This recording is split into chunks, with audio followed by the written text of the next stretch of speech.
Hello, welcome, ladies and gentlemen, to another phenomenal Brawlhalla Collegiate esports event. Very excited to be here with you guys to bring you guys our number 2 event. With me today, familiar face, amazing person, and even more of an amazing caster. With me, I have Flamin MBL. Flamin, how you doing today, buddy? I'm doing great, Pear. We got some amazing sets lined up. We got an amazing tournament. I mean, I have no words right now. I'm just that excited for what's about to unfold here. I mean, even in our first set, it's gonna be a banger. And you know, the thing that we're seeing today is something that I think Collegiate, as we progress, we're going to see a little bit more of. I don't think we really have those top level pros or those pros that we see time and time again, you know, top 8ing in these, professional Brawlhalla tournaments. Today we have those individuals that are still super good players, but might always be in the top 8. But once again, still continuing to grind, still doing well, and now carving out the collegiate scene by competing in these tournaments. So once again, not every single pro or those top level players in Brawlhalla are currently in college. This is a college specific tournament, so we are going to see different faces. We're going to see different top 8s. We're going to see those, you know, top players of collegiate just be totally different, and I think that's exactly what we're seeing even with the start of today. But Flamin, before we get started with this first match, I think there's something that we need to talk about. Do you think it's time? Let me check. Yeah, I don't gotta watch, but, you know, I think it is time. It is time. Well, today I am very excited to announce and really let everyone know, you know, Megavolx Esports has always been one of those organizations that has always supported the community, has always done tournaments, and has always just given people the opportunity to grow as professionals. So today I am very honored to welcome the one and only Flamin MBL as an official caster for Megavolx Esports. So welcome, Flamin MBL. Very happy to have you with us. You will see an official announcement going on social media, but I just wanted to say that out loud and really let you guys know that we have this man, Flamin MBL. He's been growing phenomenally as a caster. We see him time and time again in numerous different tournaments, and I know they're just going to continue to go the distance. So thank you so much for always supporting Megavolx Esports and now being a part of Megavolx Esports, Flamin. Well, thank you so much for letting me in, and you know, I'm really glad this partnership is, you know, it's gonna go far. I can guarantee it. Yep. So, hey, Flamin, with that being said, man, it's gonna be an awesome time casting with you as always. But now it is time for the bread and butter. It is time for what everyone has been waiting for, the winners semifinal. We will begin with T360 versus Mike Papa Swine. We are going to see, let me pull this up because I want to make sure that everyone knows, we are going to see T360 or T360 coming from Carleton University, and then on the other side, Mike Papa Swan, the Twitter demon, right? We hear that time and time again, yeah, now man, known as Twitter X. demon. Hailing from Radford University. So once again, just kind of repping their own universities. We're going to see who's going to be those top universities that we'll see at the end of it. But this is right now your winner side of top 8, right? We still have that loser side. So wait, we're going to have some more colleges here. But yeah, how do you think this match is going to go? And I just keep thinking about my experience with T360, right? Back in the day, I think I played him a couple of times when I was just kind of learning Brawlhalla. Yeah, he totally destroyed me, man. Totally destroyed me.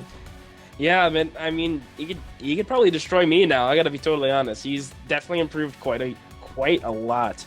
But he's going against the team captain for Brawlhalla. I mean, Mike Papa Swan, I remember seeing on X. Yeah.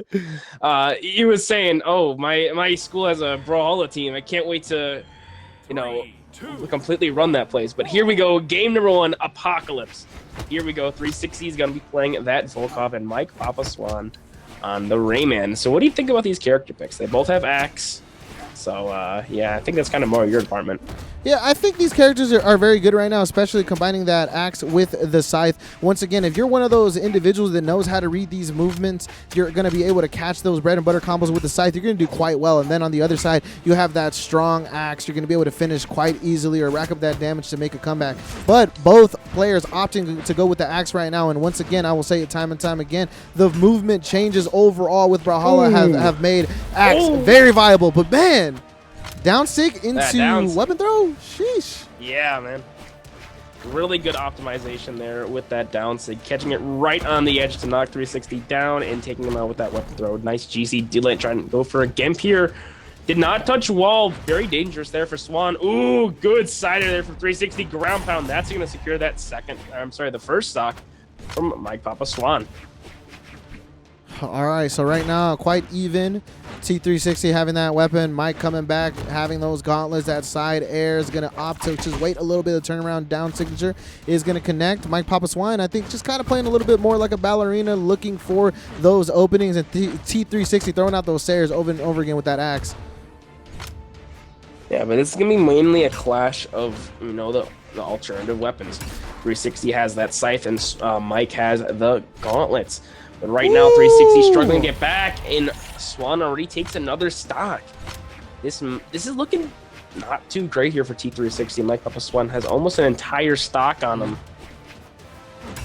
So I think right now what we're doing is we're seeing a lot of neutral gameplay. Just both players just kind of read each other out right now. T360 is going to go ahead and get that neutral light, is going to go ahead and catch something, but Mike Papa Swine returning the favor, getting that damage on their own. And right now we are off stage once again, just trying to catch something. Remember, one of these players has everything to lose, as they are on the verge of losing this game, not the set, just the game, while the other one right now is still a stock ahead. So definitely having that cushion.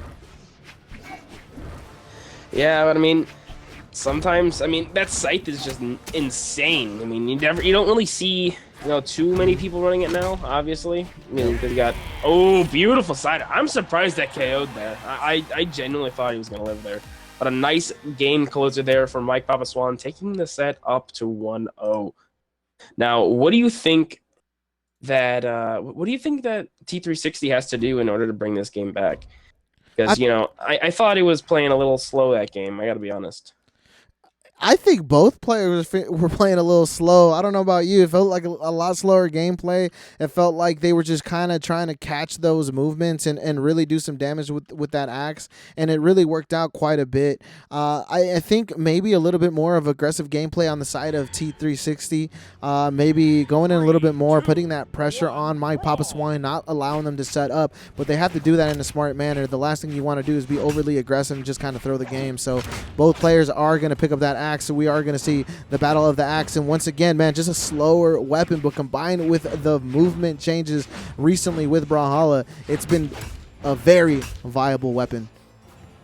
Yeah, but I mean, viable or not, they can't seem to hit each other very much. I mean, they whiffed so many attacks just back and forth. Mike Papa Swan switching over to the gauntlets, hoping to get a little bit closer now.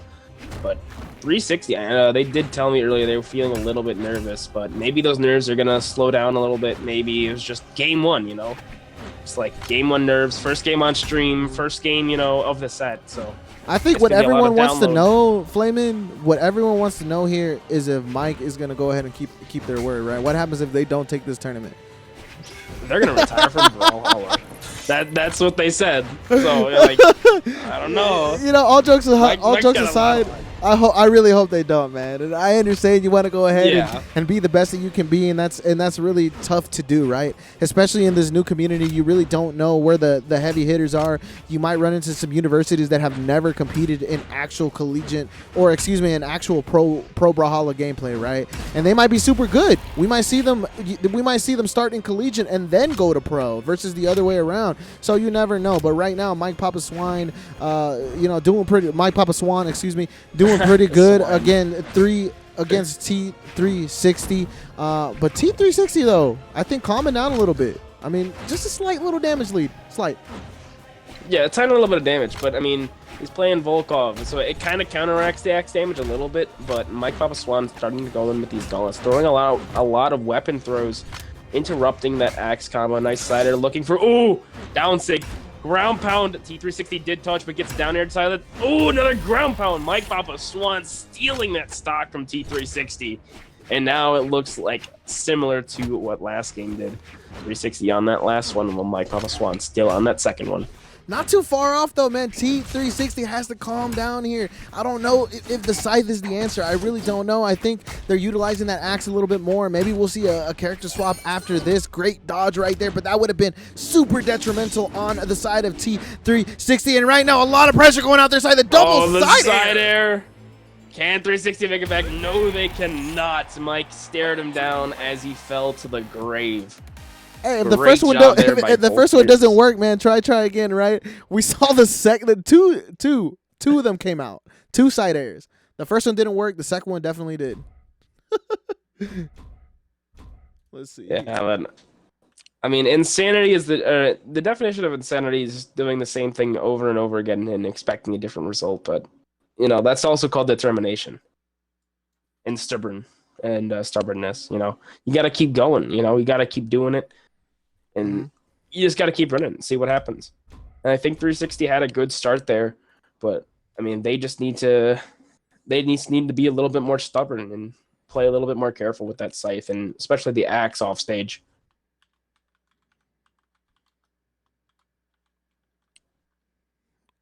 So we're sticking with the same champs. I don't know. You know, I think maybe there was a little progression, you know, from game 1 to game 2, but was it enough to really justify the Volkov?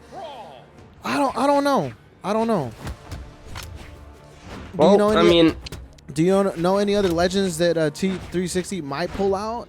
You know, I know it's too late right now, but you know, maybe that's something that we can think about. So I played with 360 for quite a bit, and their character roster includes quite a few characters, not limited to, but including Nyx, Mordex. They have a level 100 Mordex on console, but yikes! That is not how we want to go out, man. I don't know what's going on there. That looks kind of suspicious. I hope he's not lagging or nothing's going on, but oh, I don't know. This site just doesn't. I don't know. It's just not doing it. You know, with some other players, I think like Tenny we saw last tournament popping off with the site, taking a game off of Java with it, and it was just so insane. But here, the site is it just feels slow. The final hit from the down sig, Mike tries to be greedy and gets caught by the recovery. 360 looking to confirm this stock as soon as possible. However, Mike getting around that side sig, looking to confirm this stock. Ground pound. 360 did touch. Can he make it back? Mike seeing that on sig. It's not looking good, Flamin'. I mean, the mountain is getting taller and taller right now. T360 is going to come back on that final stock. Mike Swan, the Swan man, just totally looking insane right now. I mean, are we going to see a 3 stock? I highly doubt it. I think 360 at least gets this stock right here. But I mean, definitely what set them back was that first stock. I don't know what occurred, maybe misinput something, but they totally dropped fresh stock there. So we'll see how they make it back, but they have to look for the finish here. Yeah, I mean, they need really anything. I mean, side sig, ground pound, side air. There we go. Finally. But still, that took 2 minutes for that first stock, and Mike is he's cruising along right now. Cruise control is active, sitting back with the AC on. He is relaxed, and he's already looking forward to winners finals.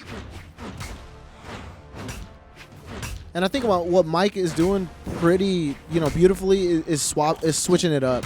I don't think we're seeing consistent movement from them. I think they're able to move to the left, move to the right, and just kind of switch it up, and it's really throwing T360 out. They're trying to bait out the dodges, and they're doing quite well doing that, and then they're reacting right after. Perfect by Mike, and that's going to be it. A 3-0 for Radford's Brawlhalla team captain. I mean, what more could you want from, an esports in Twitter demon? Mike Papaswan, great job. T360, great job. It was a good set, but at the end of the day, there can only be one winner at a time. Man, the Twitter demon, right? All that energy, demon. All that energy coming from the Twitter, from the X, is just fueling Mike. Yeah, but right now, we're going to be heading on into our next set. We got By Dino and Tenny. So a little bit about both these players. Dino, they played last tournament. Tenny, they played last tournament. So obviously, you know, they've already played before. They already know how this works. I think they've both have they both been on stream? They might have actually. I think definitely by Dino. No. Dino got ninth last time. I remember that. Oh, barely, right? Yeah. I feel like I was watching them just during pools, and I was just like, okay, yeah, okay, this player definitely has some moves. But now we're gonna be seeing Dino in on stream. So, have you ever seen Dino play? Because so when Dino plays on stream or when Dino plays in a tournament at all, it's like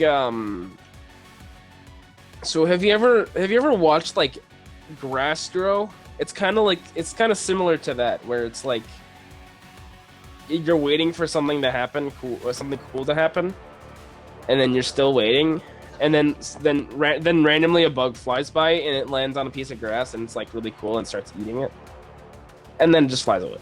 It's kind of like that, but I mean, Tenny on the other hand, Tenny's hyper aggressive with that scythe. That orb coming out, we saw play amazing, getting 4th place last time, just outside of that top 3.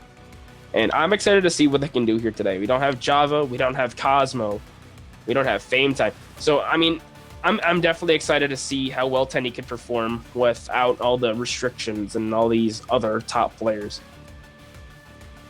But anyway, you know, maybe we're gonna see a different pick from Dino. You know, normally they're on the Yumiko. And they are on the Yumiko, so that's definitely. I mean, I thought that was an option, but I mean, I guess that option's off the table. But here we go, 2 level 100 legends. Pear, what are your thoughts? Whoo! What are my thoughts? It's gonna be a pretty good game. I mean, right now I can't call it one way or the other. All I know is that we are going to see 2 Titans going at it, 2 good players going at it. We are going to see the Georgia Institute of Technology versus, and I'm probably going to butcher this, you know, I can't really say it that well, but Sask Polytechnic. There we go. We'll take it.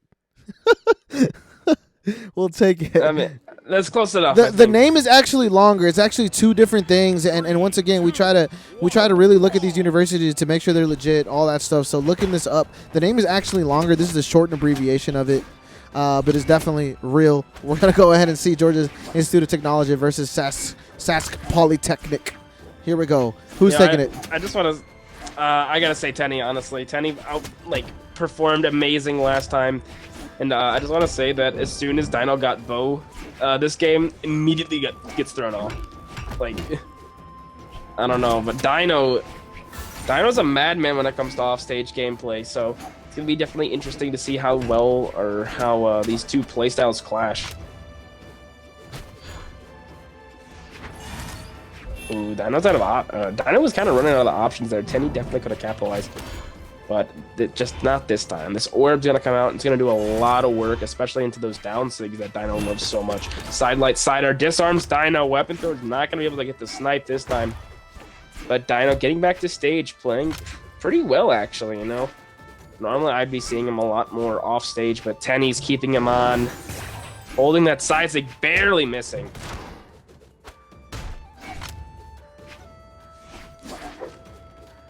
Both players looking to get the first knockout of the game here, the first knockout of the set.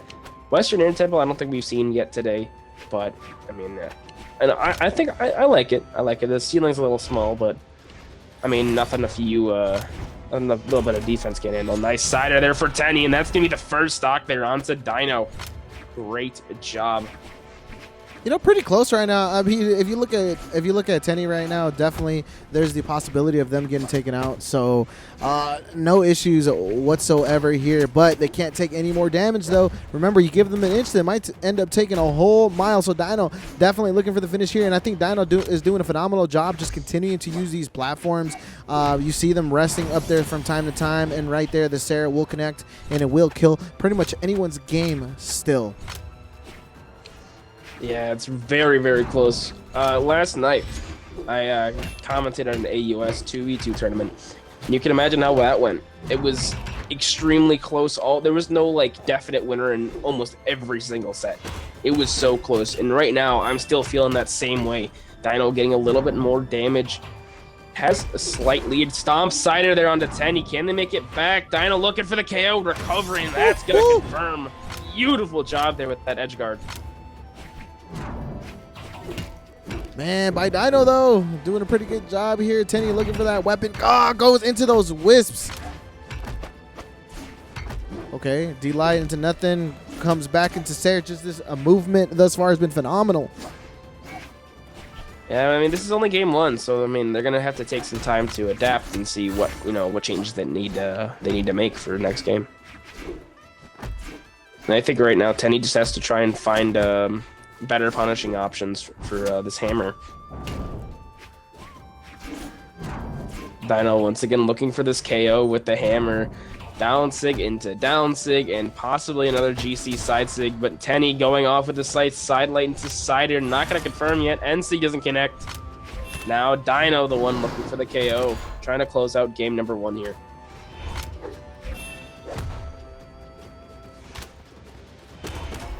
It's not looking. Cider bounces.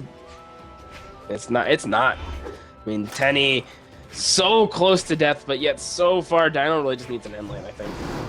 I think genuinely Dino needs an end lane. Sarah connects, won't kill, looking for the finish here. What? Oh, it dropped. It dropped. Unfortunate. Unfortunate. I thought we were gonna see the Sarah there after those wisps hit. I think they were surprised the wisps hit. And there we go. Dino's gonna take game number 1 pretty convincingly.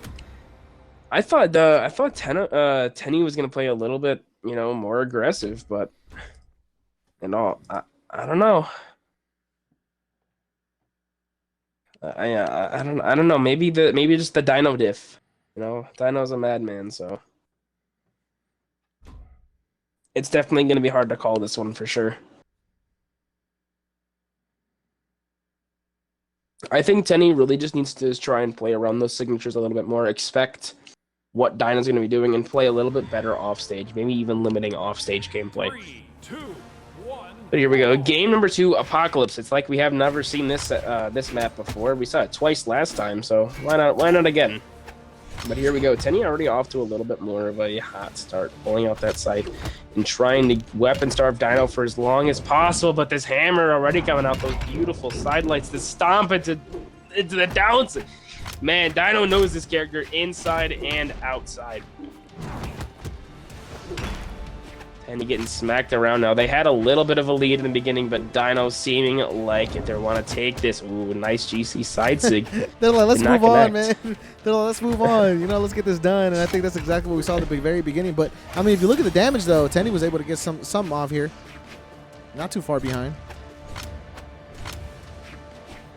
Yeah, I mean, but they got to confirm this stock pretty quickly. And right now, it's just not looking good. Nice Cider to dodge that weapon throw. Down air doesn't connect there. I'm surprised. Tenny still looking for really anything right now. Scythe doesn't have it's not really known for killing, I gotta be honest.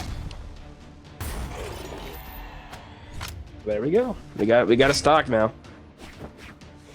Even stocks in game number 2.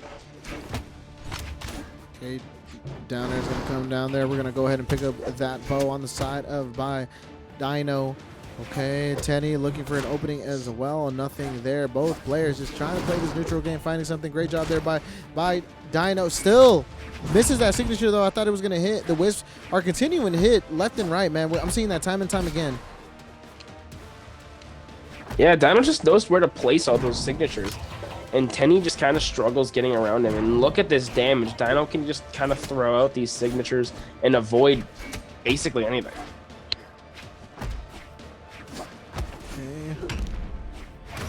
The hammer, though, man. That's the thing with the hammer. You just hear that that clink, dude. You already know you're dead, man.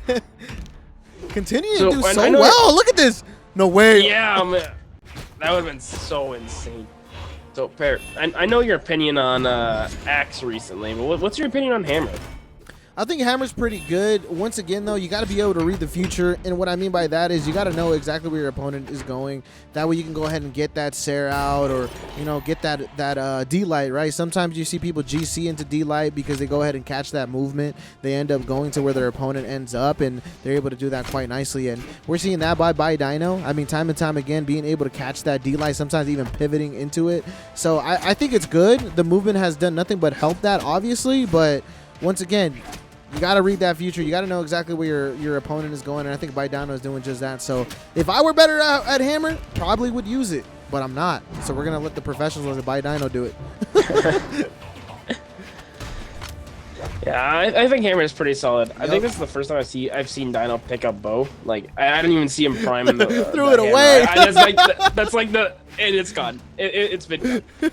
Tenny really needs to start picking up here, but Dino with another down signature and up neutral layer. Here we go. It was one of them.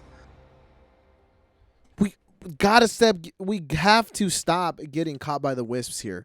And you're seeing it time and time again. Dino is just able to go ahead and mix in those wisps at the right moment, and Tenny is continuing to get caught by them, whether that's just a defensive wisp where it's kind of like, hey, get off me, I need some space, or whether it's just to go into a finish, just like we saw there at the end. The wisps were able to catch, they were able to hit that neutral air, and boom, it was game over. So maybe taking a little bit more patience here. Kind of not getting caught in those wisps or trying to bait those wisps out before you go in. But I think Dino once again is doing a really good job with mixing it up. It's not like they're consistently coming out. They come out here and there, and it's really hard to read when it's happening like that, right? 2, 1, yeah, I mean, Tenny does not have a lot of range to play with. I mean, sure, they have the signatures. Oh my goodness, beautiful screen there by Tenny. But yeah, they have the sight signature, the one that just shoots a projectile. But they don't have the range that they really need to be able to punish the down signatures that Dino keeps throwing out. And right now, Tenny's starting to go and had a little bit of a download here now onto Dino, keeping him weapon starved. And Sig does get the KO. And now Tenny looking good. Almost a complete stock. That was a 30-second stock there for Dino. And, that was a little rough. That was a rough start. But is Dino actually trolling here? Or are we seeing them play their he's playing heart out? bow. He's playing bow. It's playing bow. That's why. on. And it's gone. There needs to be like a stat track that like counts the amount of seconds a weapon is held, and then someone play a set with Dino and see just how long it holds it for. All I'm going to say, man, if I'm Dino and the hammer's continuing to work every single time exactly like that, I'm going to keep picking up that hammer. I don't even care. If the hammer takes me all the way to win that Happy Meal money, I'm taking that hammer all the way. But by Dino, doing a really good job continuing to get that, trying to get that ground pound, has missed it twice already. I think we're trying to see a buttery type of combo, and it's really not working out. Tenny right now, though, reading that movement just a little bit better, trying to catch the descent and then hitting them with that side light or side light into side air, or just a simple side air. Man, as you were saying, Dino got that stock because he was able to see where Tenny was going before, Tenny even knew. Side air again for Tenny. Weapon throw doesn't connect. Can they get a confirm on a Dino? No, Dino recovers a little bit lower than the lip of stage, letting them recover safely. However, Tenny is looking for this KO pretty quickly. We saw some of that aggressiveness come out from Tenny at the very beginning. They were able to get a lot of extra credit, but that extra credit has now been gone. The teacher officially has said, you've done too badly in these other assignments. The extra credit doesn't even make a difference anymore, as we're seeing 2-2 similar damage, although Tenny's still having just a slight little damage. Oh, hey, that was good, man. The side light into pivot back into recovery, just kind of baiting out that movement, did really good on the side of Tenny, and that is going to secure that stock. I don't want to say that's the first time they have a lead, but it's been a long time since they had a lead, and it's coming out. They had a lead earlier in the game, but I mean, still, that lead was deleted very, very quickly. And, when Dino comes to play, you got to be a little bit careful, because Dino's notorious for just stealing stocks because it's funny. And here's the thing, Flamin'. Professor's giving out extra credit right now, and I think Tenny is taking advantage of that extra credit as they're continuing to rack on this damage. By Donna throwing up that random signature. It will not connect. Tenny being a lot more patient, waiting for Dino to get on that stage before reacting, dodges the wisp. I don't think he's gotten caught by wisps that much this game. No, Tenny's definitely playing a lot better around it. However, they really need to win this game if they want to stay in the winner's side of the bracket. Winner of this does go on to fight Mike Papa Swan in winners finals. However, Dino is up 2-0 right now. Tenny has to win this game, then the next game, and then win game 5. But now we got our game 4. There it is, Tenny taking one game for the Georgia Institute of Technology. We're going to see them on the board. It is 1-2. Flamin is 1,000% correct. If they're able to force game 5, there might have a chance of them going to winners finals. But by Dino, definitely ensuring that that's not going to happen. They're going to go ahead and try to lock it up right here, right now. 3, 2, 1, brawl. But I think Tenny's definitely getting that download a little bit more. We saw a really good side string right in the beginning, and Tenny's definitely going to be utilizing this orb a lot more to punish those signatures. But now we have a lot of platforms. That's kind of where Dino thrives.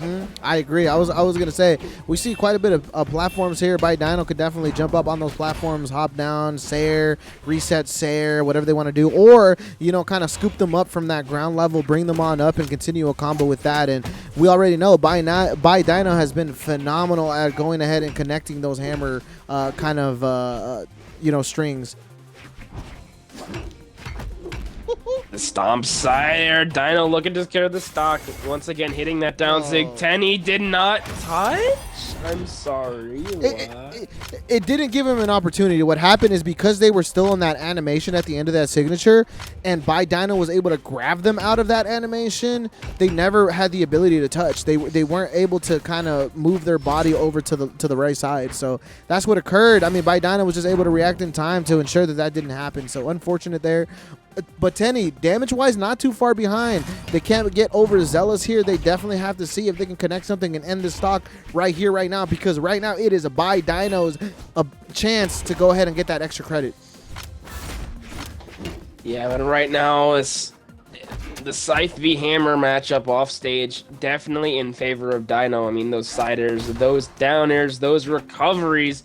Weapon throw down, not going to connect. GC delay doesn't connect. Dino lives another day, but Tenny looking to confirm this stock as soon as they can. However, Dino fighting back pretty well.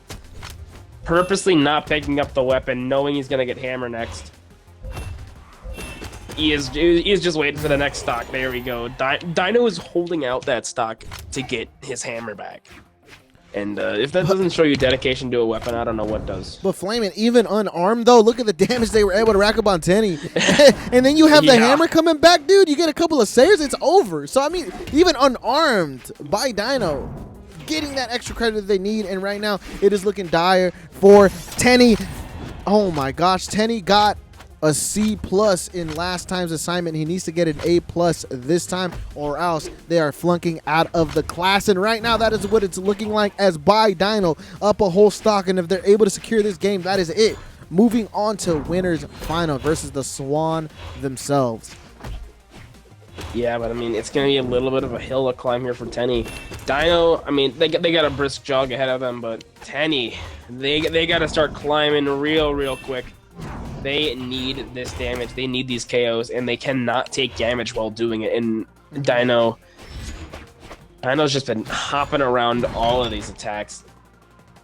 They need to try to bait something out here, man. Tenny, I think if they're able to trust those light attacks, those kind of two-piece strings, they're going to be able to rack up that damage enough to really maybe even get closer to this. And I'm talking about the side lights into Sair, or maybe catching a couple of jumps with that, but can't be too obvious about that. We have to go ahead and try to rack up this damage here, and I think Tenny, that's definitely what they're doing here. But By Dino being really good at coming in and getting the D light, man. It connects almost all the time. Yeah, Dino's spacing with hammer is just insane. Weapon throw down. Tenny barely avoiding that side air.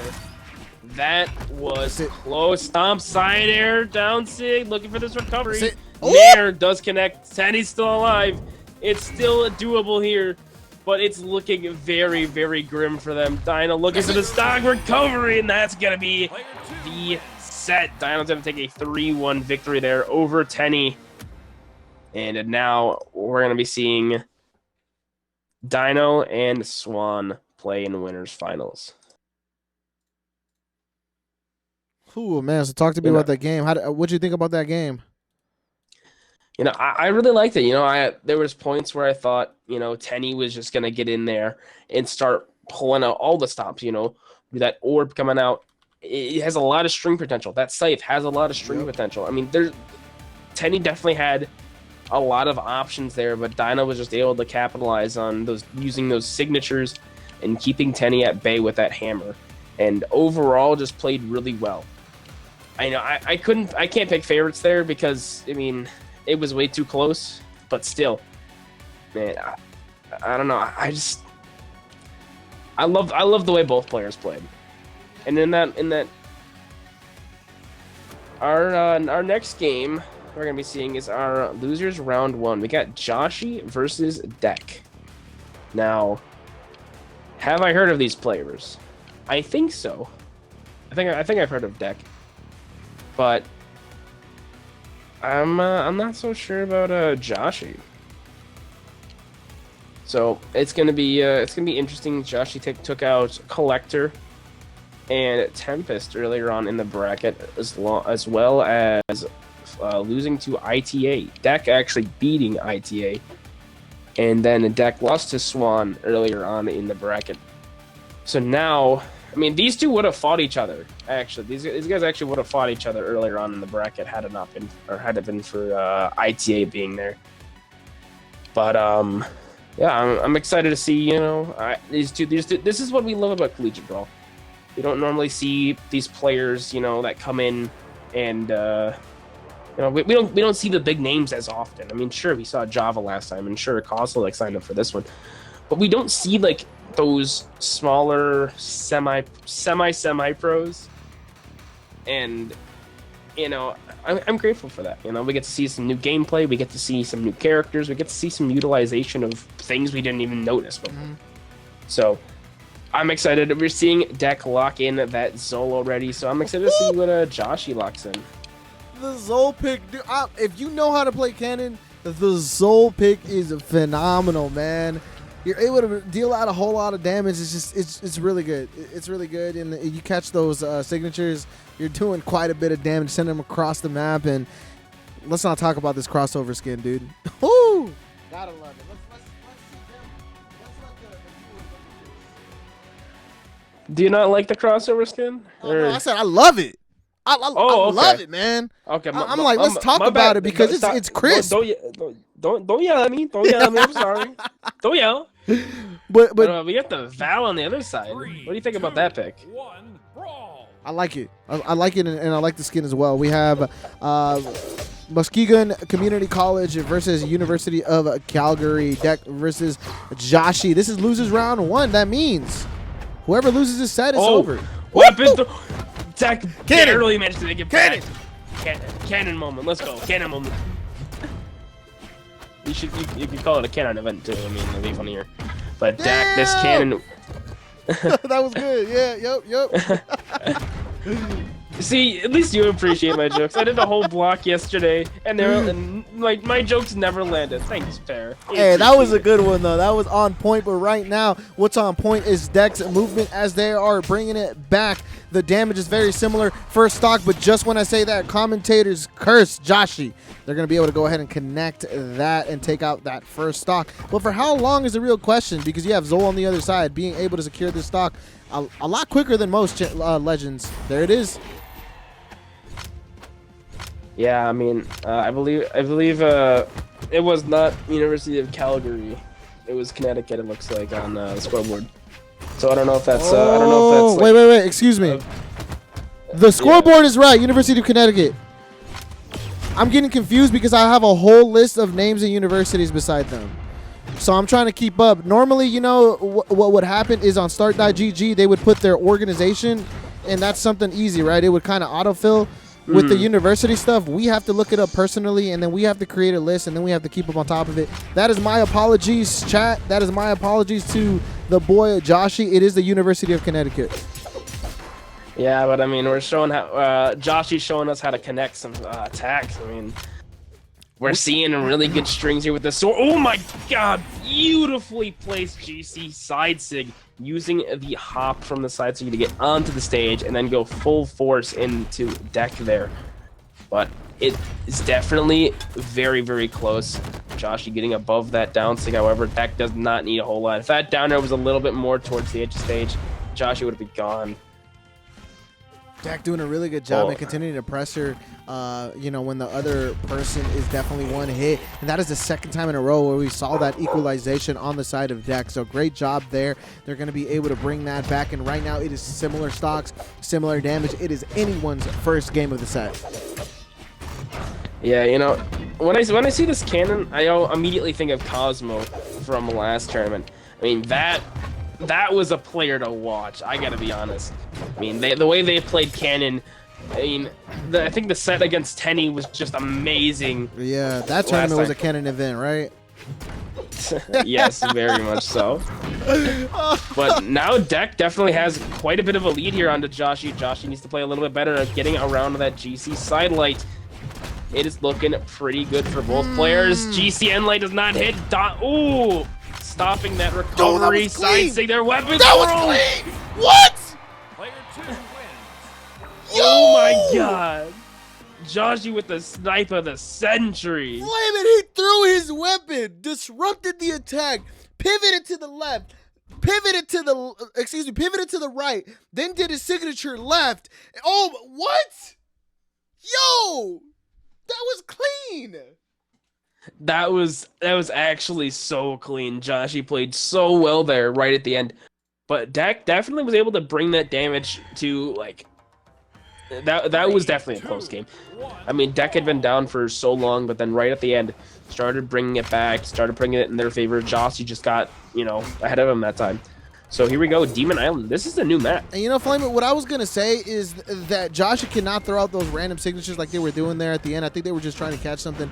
But then they really thought about it, and they were able to really connect the signature in the right way. But Dak's going to come back even stronger. I mean, I would be too. I'd be motivated. I mean, like, oh, my God, that last game was so close. It came down to the last hit. That game should have been mine. Not letting it go anymore. And I think that's exactly what Dak is doing. He's still going. He's still going. Oh. Deck barely got hit there. Look at the amount of damage they just put on to Joshy. They're still going. This cannon is so destructive. The axe right in the beginning of the game was so insane too. Overall, really well rounded. They've taken like 70 damage so far, and Joshy's already down to the last stop. Pair, what's going on, man? What happened? What changed? What happened is that last one really got him to the point of, dude, that shouldn't have happened. And honestly, if I'm Deck, just like I said at the beginning of this game, if I'm Deck after that game, that is not happening again. You are not going to take me out when it was that close. I'm going to come in even stronger, and Deck is looking phenomenal. They're going to be able to 3-stock destruction, production. Get me a body bag. Get this man out of here. That was insane. Oh. Honestly, you could fit that entire game into a Twitch clip. I'm going to be honest. That was insane on the part of Deck. Joshy needs to find some kind of response to that, because that was just... The sandstorm pick coming out? Okay. Sandstorm. What do you say about Sandstorm? Look, I like this pick. I like this pick. Look, because right now, Spear's strong. I think meta-wise, Spear is strong. So not only do you have that Spear that you're going to be able to really do some damage with, you have that Scythe, right? You're going against Zol here. If you're able to get those bread and butter combos, you're able to string some good things together, you're going to be able to get them off stage. But the first thing is getting that first hit in, right? And it's starting to be a little bit difficult. Just when I say that, though, I think we're seeing something from Josh coming out. Joshy, excuse me. Yeah, Joshy's, I mean, they're still getting hit by quite a few of those axe hits. But, you know, they're playing a little bit more aggressive with the Scythe, pulling the Deck on and off the stage every single time. Now getting a little bit of a string, hopefully sometime soon. Side sync does connect. One on the default drip. I see you, Joshy. I see you. Damage is not too far off, brother. I mean, it's not. It's definitely doable here. It's not. I was surprised with all these random signatures coming on out, but, I mean, Joshy's been connecting them. Okay. Yeah, but I mean, that recovery connects and almost takes out Joshy, but that end light will. Deck now takes the lead off of their 3-stock, so they have a little bit more of that momentum here. And the cannon string Joshy gets taken for a ride, looking to secure the stock, and Deck looking to live, but finally, Josh is gonna get that equalizer. I think we're seeing a lot more random play from Joshy, and sometimes it really works because you're gonna throw Deck off, and other times it's just kind of like, why are we doing that? Or we definitely could have got punished for that. They really need to think about these cannon options, right? Cannon has a lot of different options. They're going to be able to really secure something with that neutral light almost all the time, and Deck is doing a really good job connecting that, and I think that's going to be a stock. There it is, that down air, yeah. They need to stay. They need to stay away from the front of that cannon. I mean, Deck is really good at connecting those neutral lights. They're really good at connecting those nairs, and then they're connecting a lot of Sares as well. But man, the proficiency. The cannon is just so deadly there for Deck, and Joshy just cannot find any response to it. That recovery barely hit them. The dodge in, I think he had double D light there, but chose not to go for it for some reason. I don't know why or what. We need to see a finish here. We need to see a finish here by Joshy. That's unfortunate. That's by the hairs of their chinny chin chin, man. Oh my god, the reversal! Did you see it to down sig? Oh my god. Whoops. Don't ask what that was. But, god. That was insane. Deck saw Joshy coming to try and secure that stock, and it did a GC down sig there with Cannon just to catch him right before and take out that final stock. And here we are, game number 4 of our losers round 1. And you know, at that point, what do you have to lose, man? If you're Deck, what really do you have to lose? Even if he would have died there, you're still okay. You have another fresh stock, so you might as well take the risk, and that's exactly what they did there. Now, Joshy swapping back to this Val, hoping to get a little bit more success, but still, Deck going in with this Axe once again. It's just been so good every single game, and Joshy just cannot find any answer. Finally getting that side take. Now it has a little bit of a lead. Disarm onto Deck, but Deck's going to pick up that cannon once again. I think they're definitely better going against non-cannon weapons thus far. I mean, we're seeing some good moves out of the side of Joshy when the cannon is not in the hands of Deck. But right now, I think they're more comfortable with this legend. Oh, the reversal. Can Joshy make it back? They got saved. Yep. They were saved. And they're stind going off stage trying to find a confirm. This is losers round 1. So just remember, if Deck does take this game, Joshy gets knocked out of the bracket completely. Or, I'm sorry, knocked out of the tournament, I should say. Yep. But there we go. That stock gets knocked out of this game, and Deck is one step closer to getting to that next match. However, Joshy with a nice response, getting that cider to confirm it. That stock from Deck. I don't know. If I'm Joshy right here, I'm trying to weapon starve at all costs, and I'm really not seeing that come out. I mean, we've seen a lot of good things come out on the side of Joshy. I feel like when they're not getting pressed by a cannon, and even this last stock that they had in this game, they did all right versus the cannon. So if they're able to kind of weapon starve Deck, that is a hard commit. They got to be careful. Okay. Okay. Oh, wait, he got the cannon things. The cannon things.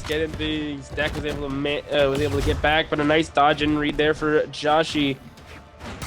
Recover that KOs. He was orange. It's Axe, brother. It's Axe, brother. I mean, nerf Axe. Honestly, I've changed my ways. Nerf Axe. Hey, buff Axe. Wait. Anyways, let's keep it going. Here we go. 2-1. Joshy trying to find a finish here. Honestly, if they're able to get a stock here, I think they're still going to have a really, really good chance. They just need to get the stock. Stop taking damage. Stop taking damage, you say? Well, how about just take more damage, apparently? Okay. Joshy's getting a little desperate there, I gotta be honest. And I've seen a little bit more reckless gameplay. Finally getting that stock, but I mean, just that raw side stick, there was nothing, there's nothing to it. Joshy needs to play a lot more carefully, especially around the cannon. And now the Axe is coming out. You're going to be on last stock. You're going to be tournament life, and you're still not going to weapon starve. There's definitely ways that we can put a little bit more pressure on deck, right? Ensure that they don't have that weapon. And right now, that axe is going to do quite a bit of damage. They got to be very careful here. If they get caught with something that could be detrimental for the side of Joshi. Joshi right now trying to get a different weapon. The Sarah comes out on the side of deck. It will not connect. Josh is still continuing to find something as well. The Sarah will connect. It will kill, and that will be it. Joshi knocked out of the tournament. You know, that was a good set. I gotta be honest. I loved the way Deck played that cannon, and I loved the way Joshi had played with those signatures. But at the end of the day, Deck is able to find many more options, many more KO confirms, and just overall outplay his opponent tenfold. Ooh, that was crazy. Hey, man, that first kill though, or that first game. Shout out to Joshi, man. That was a good clip. Yeah. I'm not gonna lie. That was exciting, dude. Like that we got to see that. They had some good plays. It wasn't too far off. Gotta hand it to him, man. But Dak is gonna be moving on, and they're gonna go into losers quarters final, and they're gonna go up against Tenny. Tenny that we saw in winter semifinal go 3-1 against By Dino. That means that our next set, whoever wins this next set, will go up against T 3-6-0 in losers quarters final. Tell me, who do we have next in losers round 1?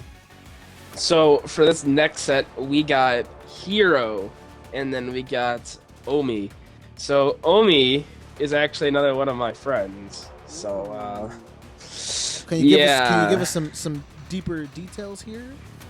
So he's part of, he plays Brawlhalla a little bit. Okay. He plays one of the characters. He plays Cannon a little bit. He also plays other characters like sometimes with Sword, sometimes. But no, he plays a lot, mainly Cannon, and I think we're gonna see a lot more Cannon gameplay coming out. You know, he's much more of a once player, I would assume. But you know, I don't know a lot about Hero. Hero is kind of like a little bit of a misfit here. I mean, I've heard of basically everyone except for Joshi and them. So it's gonna be an interesting, you know, time seeing a completely new player.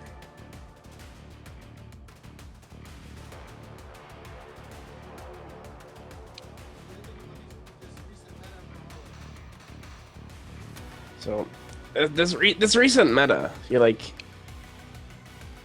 it's really hard to determine what is meta now, just because everything changes when someone wins. You know, I mean, everyone said Hammer and Axe were freaking garbage, and then kind of ended up destroying literally everyone, and it was just insane.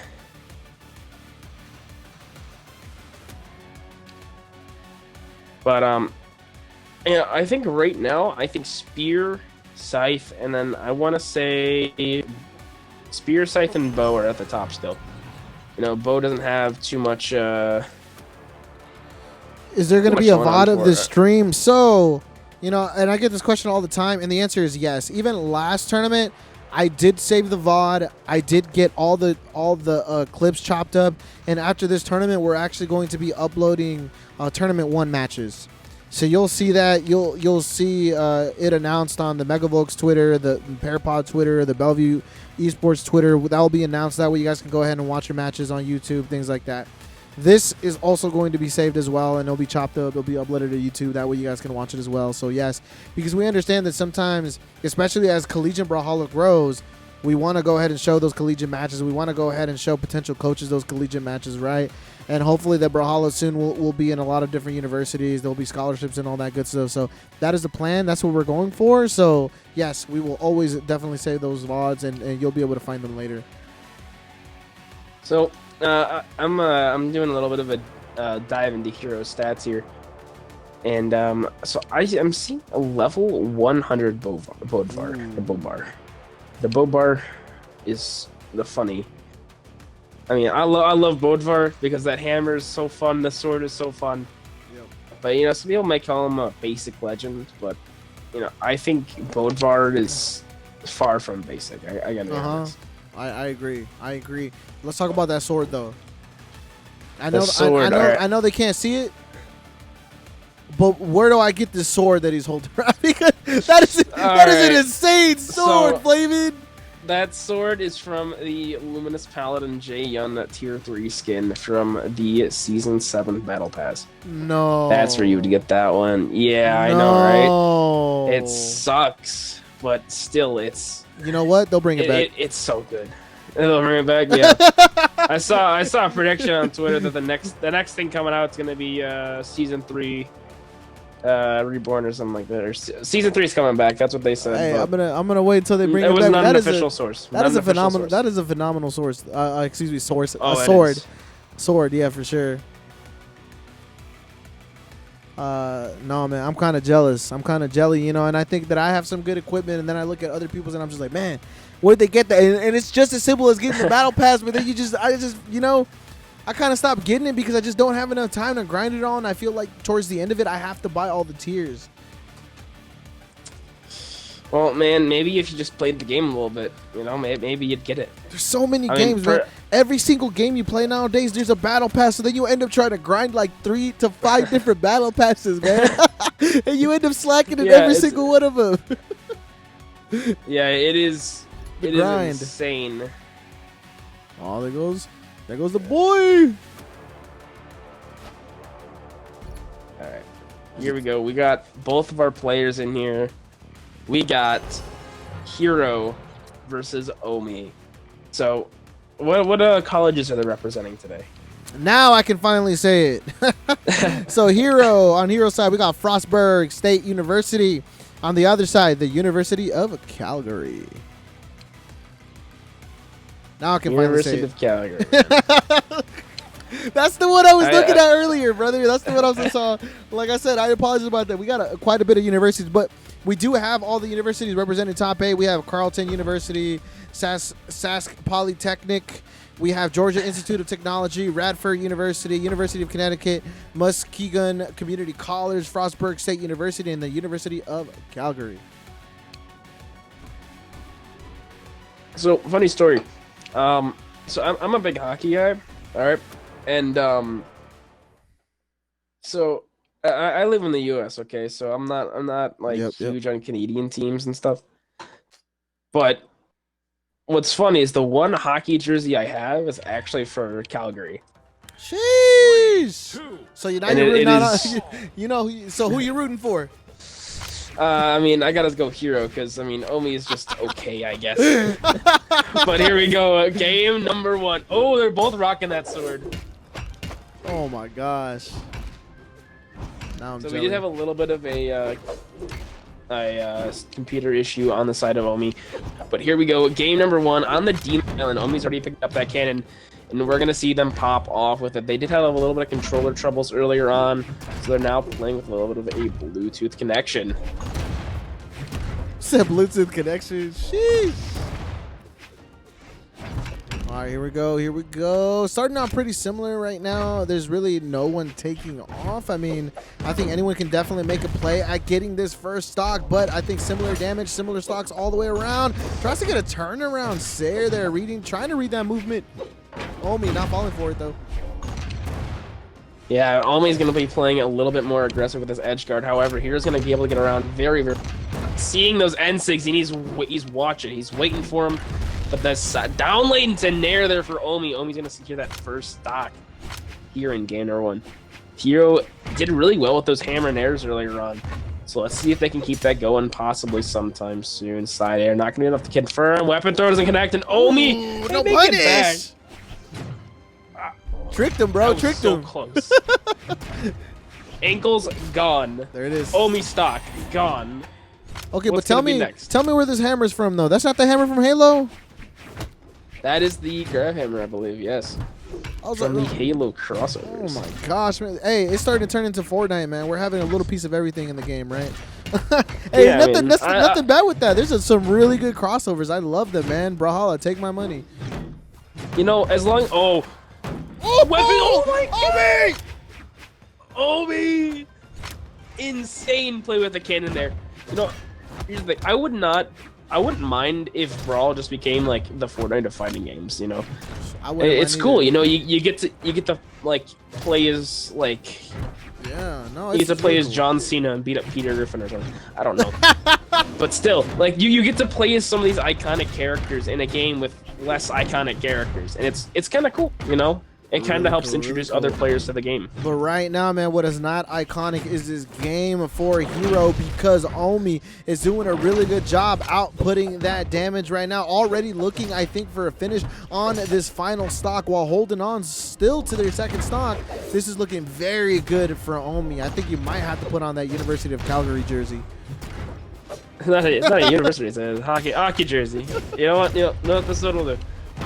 If Omi wins this set, I will put on my Calgary jersey for the next one. Oh! For his next set. I'll put it on. But here we are. Omi did take that game one pretty well. So we're gonna have to see how well Hero can respond to it.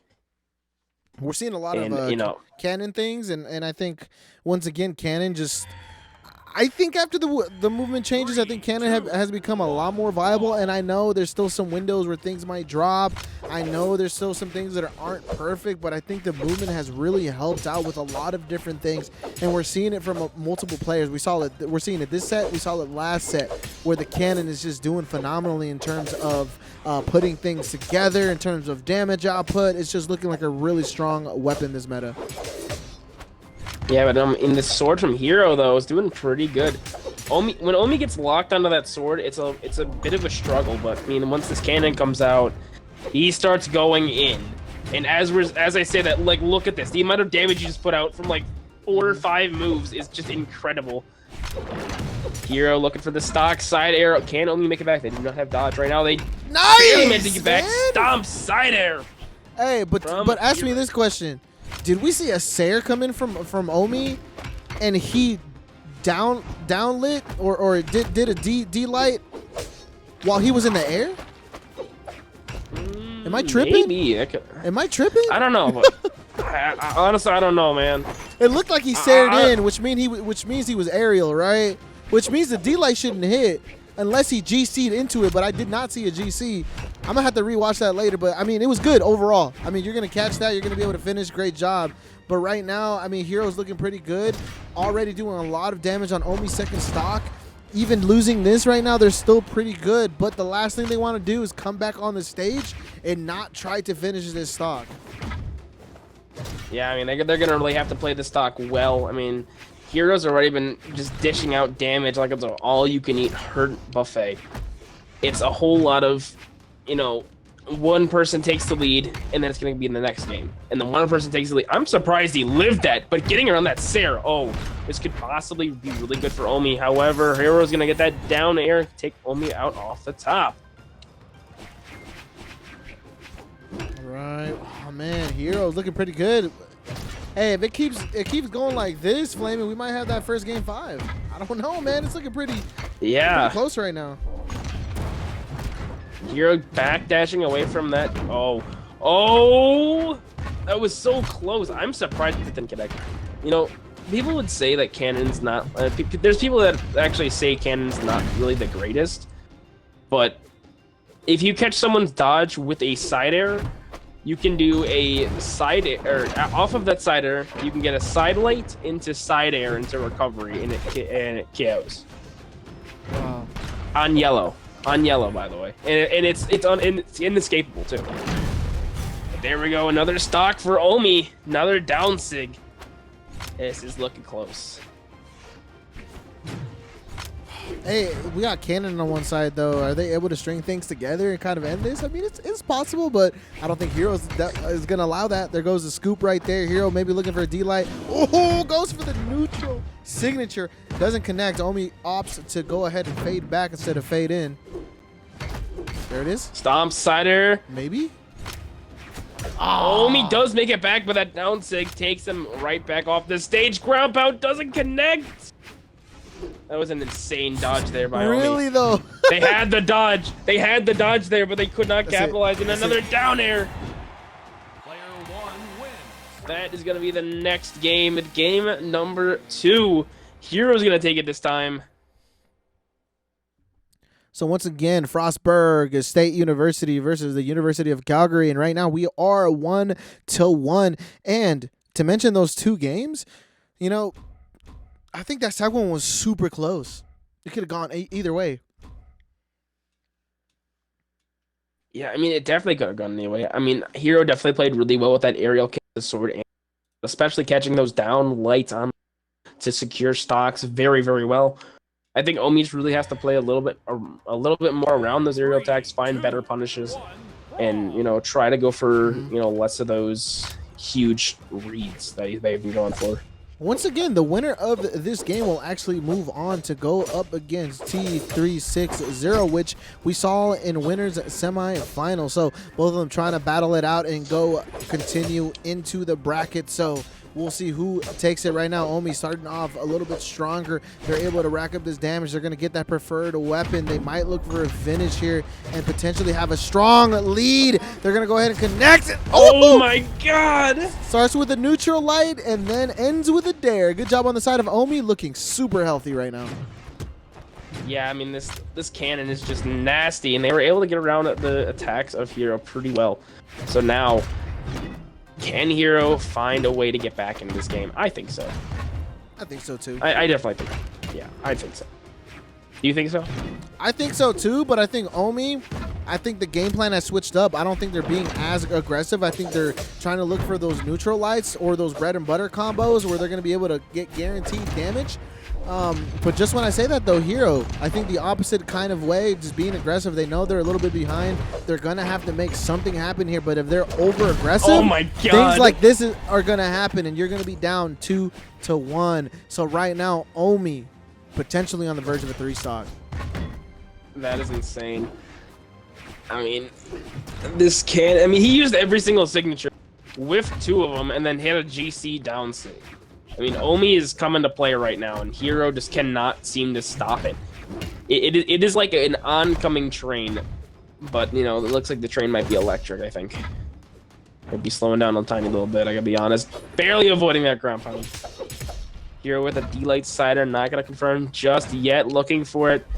Omi with another GC Ensig gets punished there, and Hero takes that first stock from Omi. Okay, Omi looking really good right now. Fresh stock, but Hero, I think, if they're able to clutch up here, take a little bit less damage and kind of tie this up, they might have a chance, but it's becoming difficult. The mountain is getting taller and taller as Omi is starting to run away with this. No damage still. Barely any damage on that second stock of Omi's. Omi's playing very, very risky, though, trying to go for that GC down sig. D-Light recovery, not going to be enough to KO the high ceiling of Demon Island. Possibly looking for an N-Sig or a side sig, though. This sword mirror match is not working well for Omi now that side sig doesn't connect. Hero is just throwing out these attacks, and they're all working side air. Omi is getting slowed down almost to a grueling halt. Stomp Cider as he picks up the cannon. Hero trying to confirm that stock down heavy on the unarmed. We got an equal stock. Winnable? Game. Winnable? Yeah. I think so, man. I definitely think so. I think the people want to see it. The people's champ, Hero, coming on in. Remember, in Brawlhalla, your last stock is your best stock, but not this time. Omi is going to go ahead and take that game, going up 2-1. That game was a lot closer, though. Definitely doable. Yeah, I mean, it gets to the point where it's so close you can't tell who's gonna win. There, it looked like Omi was gonna win from like the beginning, but near the end, Hero started picking it up and almost brought it all the way back. So it was really, really close. So here we are, game 4, and I made the deal. If Omi did win this set, I would wear the Calgary jersey for his next set. Ooh. So we're gonna have Hero, to see. Hero wants to see you rocking the Frostburg State University jersey, man. He doesn't want to see the University of Calgary. I don't got one of those. Not yet. Not yet. I'll have to get one. Here we go. Going straight into it once again. Omi up 2-1. You are seeing Hero versus Omi. Frostburg State University versus the University of Calgary. But I think Hero really thrives in this sword v sword matchup. I mean, Omi doesn't really feel too comfortable with the sword, especially against someone like Hero, who has a lot of skill with it and a lot of patience with it. but quickly swapping out for that cannon, the one thing that could possibly win them the set. And right now, that damage is high.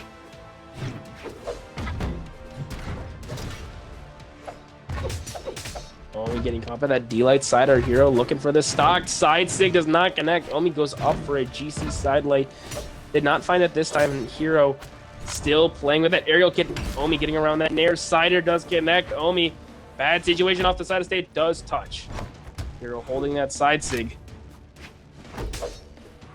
Okay, right now both players still in that first stock. I think there's a little bit of damage advantage on the side of Hero, but for how long is the real question here. I think we're going to see a Sare coming on out. I thought it was going to begin with the D-Light, but it does not. Hero being able to secure that first stock. Remember, Hero down a game. They need to be able to win this in order to force a game number 5. If they are unable to secure this game, that will do it. Omi will move on to go against T360. And that would just be really awkward for me, but it probably won't happen. I don't know if it'll happen. But Omi still looking for this first stock off of Hero, and there it is, the D-Light into Nair. Omi's got a lot of work to do if they want to close out the set, but Hero still, I mean, has a little bit more than Omi, I gotta be honest.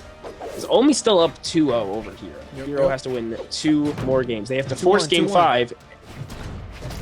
Hero has to force game 5 and then win game 5. Yep. But right now, his cannon. Omi got greedy for that double recovery, but Hero still doesn't have any options. Weapon throw doesn't connect. Can Hero make it back? No! Omi with the beautiful combo. Man, Flaming Hero being too obvious about that. I think he should have gone sidewall instead of going on the platform. Just being super obvious there, they're gonna end up falling on the stage itself, and that's an easy punish for Omi. I mean, you got to go ahead and try to kind of trick them, and it was just readable. It was readable. Yeah, but I mean, and everything is readable with Cannon, honestly. Oh my and gosh. Here he just keeps going with those side lights, side airs. Hero nearing the end of this stock. Can Omi secure it, or will Hero be able to take it to a game 5? That GCN sig does connect. It's not looking good, Flamin'. It's not. D-Light Nair doesn't connect. Just drop. That's it. Side sig! And now Omi is going on to take on T360 in losers quarter finals after a 3-1 victory. Beautifully played by both players. Oh my god. I'm sorry. I gotta talk about that a little bit. Oh my goodness. So Omi, that cannon, it played so well. The usage of the GCN SIGs, the usage of the GCD SIGs, it was just amazing. I mean, there wasn't a point where I kind of feared for any kind of punish there, because I know he was able to get out of that.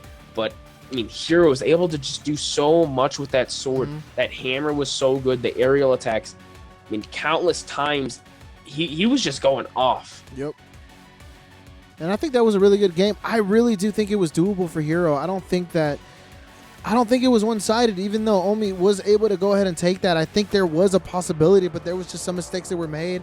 I think we were a little bit too obvious in some circumstances. I think there should have been some more adaptation in the form of, adapting to Omi's movement, maybe switching some things up. But overall, getting caught off stage seemed to be just something that I saw time and time again. So maybe just switching up that formula a little bit might have helped, but Omi is going to be able to take it, and right now we are going to see, they're going to have a little bit of a break, because we are going to see Tenny versus Deck. Oh, okay, that's going to be a good set, I got to be honest. Yep. So we got another Zol pick against Tenny. So for those of you that did not watch last time, Tenny went against Cosmo, and that was an amazing set. I know you were there for it, Pair, but oh my goodness, that was such a good set.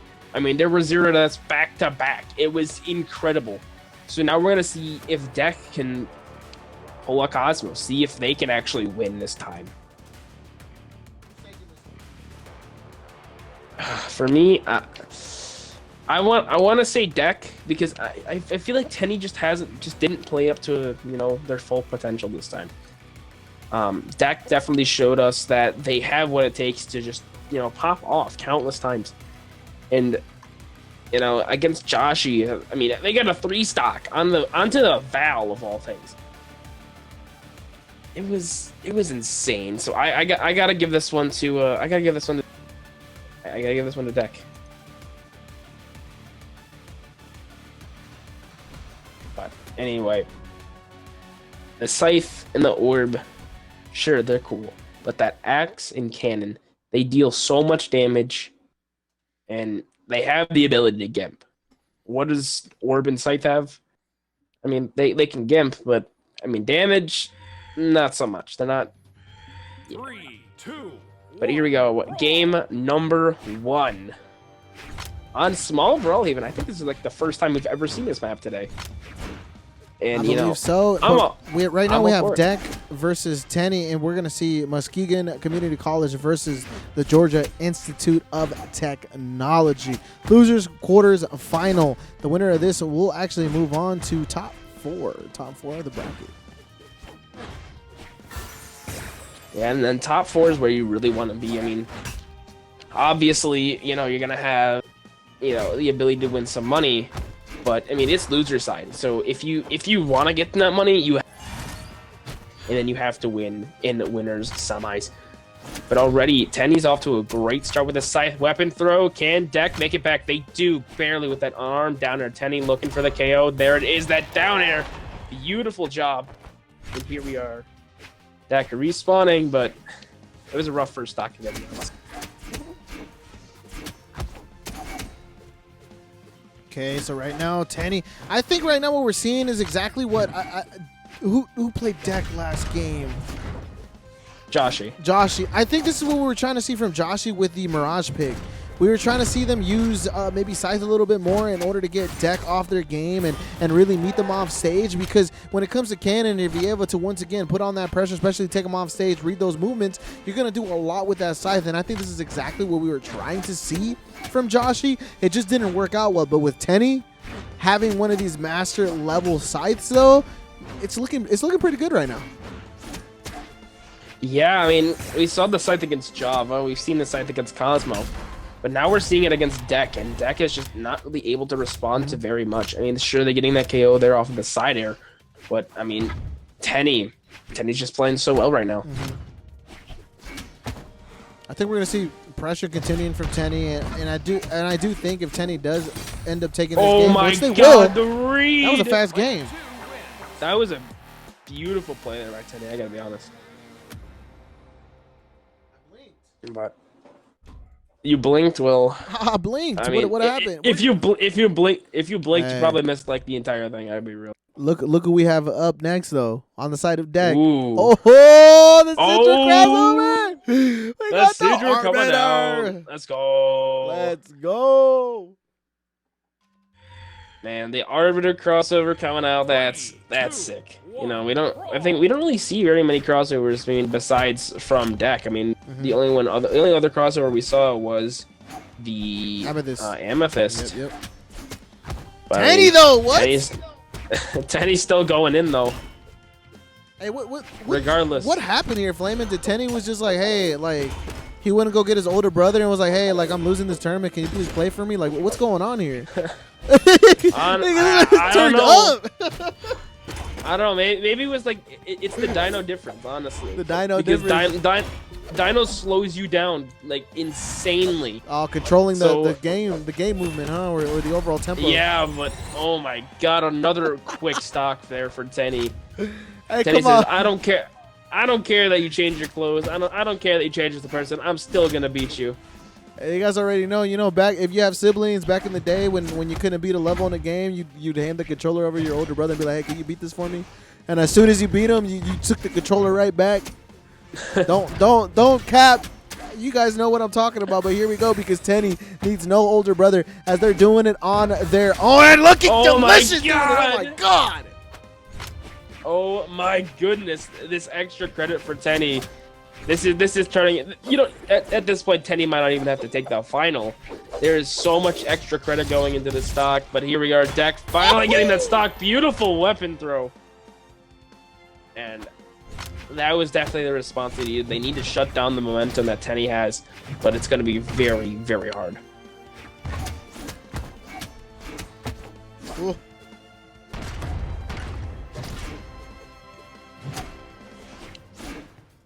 Okay, right now, Deck's trying to make it back. Great turnaround, neutral, light not being able to continue off stage there. Tenny continuing to have that stage pressure.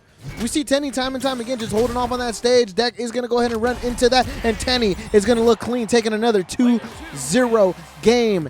Tenny up 2-0. Man, it has been sub 200 damage each game for Deck. And, you know, I was optimistic. You know, I was optimistic. I thought Deck could, you know, take out Tenny at least a game or two. But I mean, right now it's looking really rough. I mean, Tenny's flipped the switch and they're going in.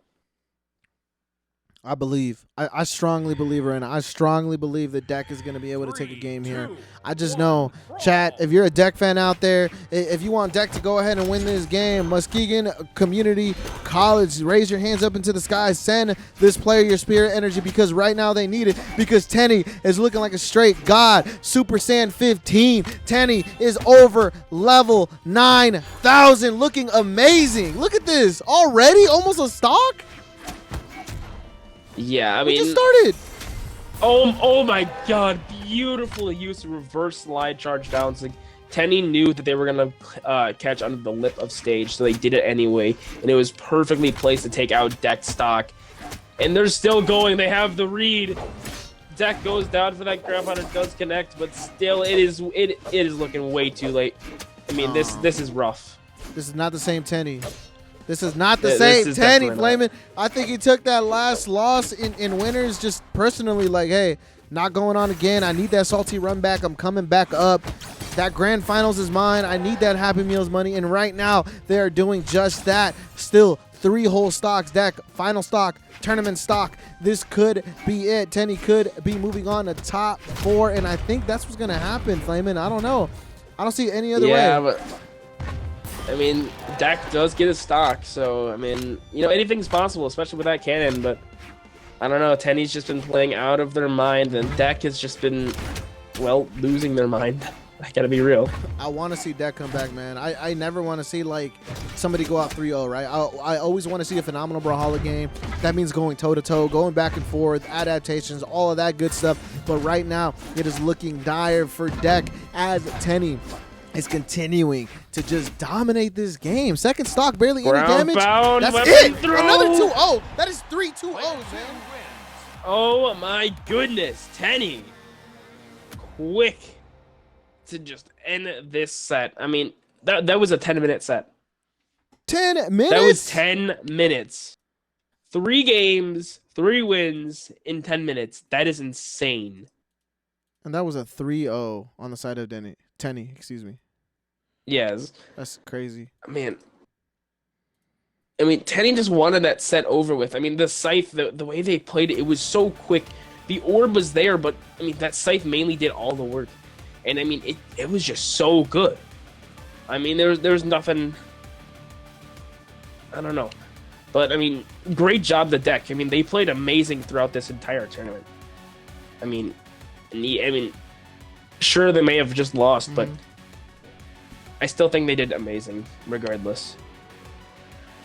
You know, I think that they played well, and Tenny just came back with a vengeance. I think, you know, Deck, even with the earlier games that we saw with them, I think they did amazing as well. I think just it's tough sometimes. I think Scythe is one of the weapons that I have the most difficulty with. I think it's the weapon that I like the least, and it's hard sometimes. It really is, and it gets frustrating, especially as you continue to get caught by the Scythe. You start getting a little bit more frustrated. It's annoying sometimes, but it's just something that if we want to continue to grow as players, we got to figure out, right? Yeah. All right, and as promised, I have my jersey, so I'm gonna mute myself.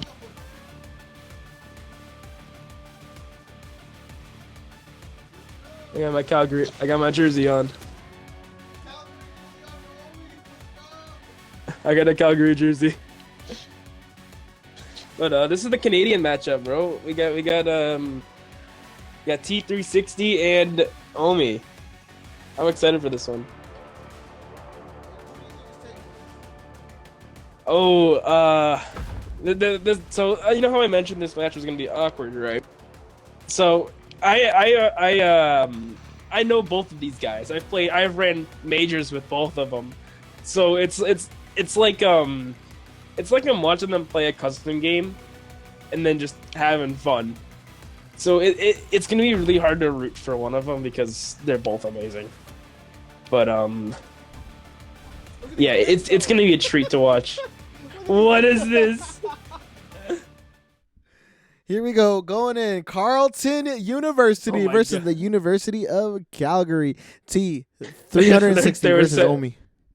They were talking. They said, should we both play Red Raptor? I'm playing. I'll take this seriously. It said, okay, one game, Red Raptor. All right, here we go. He doesn't have it. love- Can he yeah. do it back? Can he do it back? Oh. Can he do? Oh! The biggest Let's pop off of the go! tournament. All right, here we go. Hey, that's the T360 and Omi. that's the most this is insane the- way to start a set, bro. I love that. It's a Canadian tradition. I love that, dude. But here we go. Game number 1 on Small Brawl. We're already going off for 360. Oh my goodness. Like, this is literally just watching, this is like what I normally do in my spare time. I watch people fight and then commentate over it for fun. It is insane to actually watch this go down in a tournament. D360 Yo! with a double down. Can No, only wait, make it's it a back. three. The Ed's a ground pound. Man, Omni went too Omi- deep for that, bro. He should have known the second one was gonna come Only out. got stepped on. Large hitbox, brother.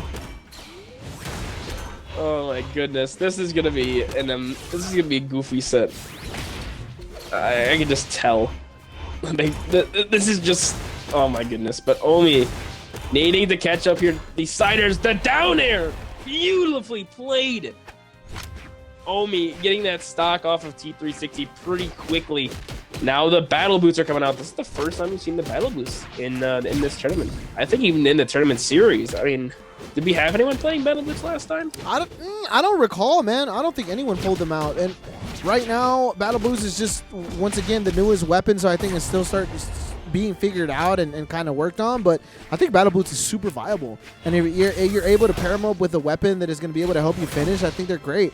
I think Thea has a really big issue with finishing just because you can do all these different strings and really not rack up much damage. So just got to be very careful and find that perfect balance, right? And I think Red Raptor is just kind of one of those battle boot characters that you can do a lot of good things with. So right now we are seeing T360 just maybe on the verge of losing this stock. But just when I say that, though, commentators curse. Omi gets punished just The quite a down little air. bit. Can 360 make it back? He does barely. But now, it is way too close. I mean, sure, 360 may have like a full stock almost, but Omi's starting to kick it into gear. Needs to get this stock very, very quickly. The sideline to Nair for 360. Side sig there for Omi. Winnable Equaling question up mark? the stocks. Definitely winnable. I would say Omi wins, honestly. But we're gonna have to see how 360 plays these boots. Holds that down sig, catches the rear part of it, and gets the first game here. Oh my goodness, this is insane. Oh yeah, this is a Spirit Realm team kill. So now, once again, they agreed to that first game being Red Raptor, and now they're going to go ahead and they're actually going to go ahead and pick kind of characters that they utilize, right? Or maybe that they're working on or they're ready to compete with. So we are going to see the Sigil come out on the side of Omi, and then on the other side, T360 is going to go ahead and utilize that Volkov. Yeah, I mean, I know 360 has been 360's been on a grind for ranked. I think 2344 is what they peaked, and I know Omi recently just got back to 23 or 23. I think even 2350 if I'm not mistaken. It was something like that. Let me. I might be able to actually check real quick. Maybe. I'll give it another second there. Yeah, 2357 for Omi, but 360. Ooh, this is gonna be a matchup of epic proportions. I know both these players. I know how both of them play, so it's really cool to see how they actually clash.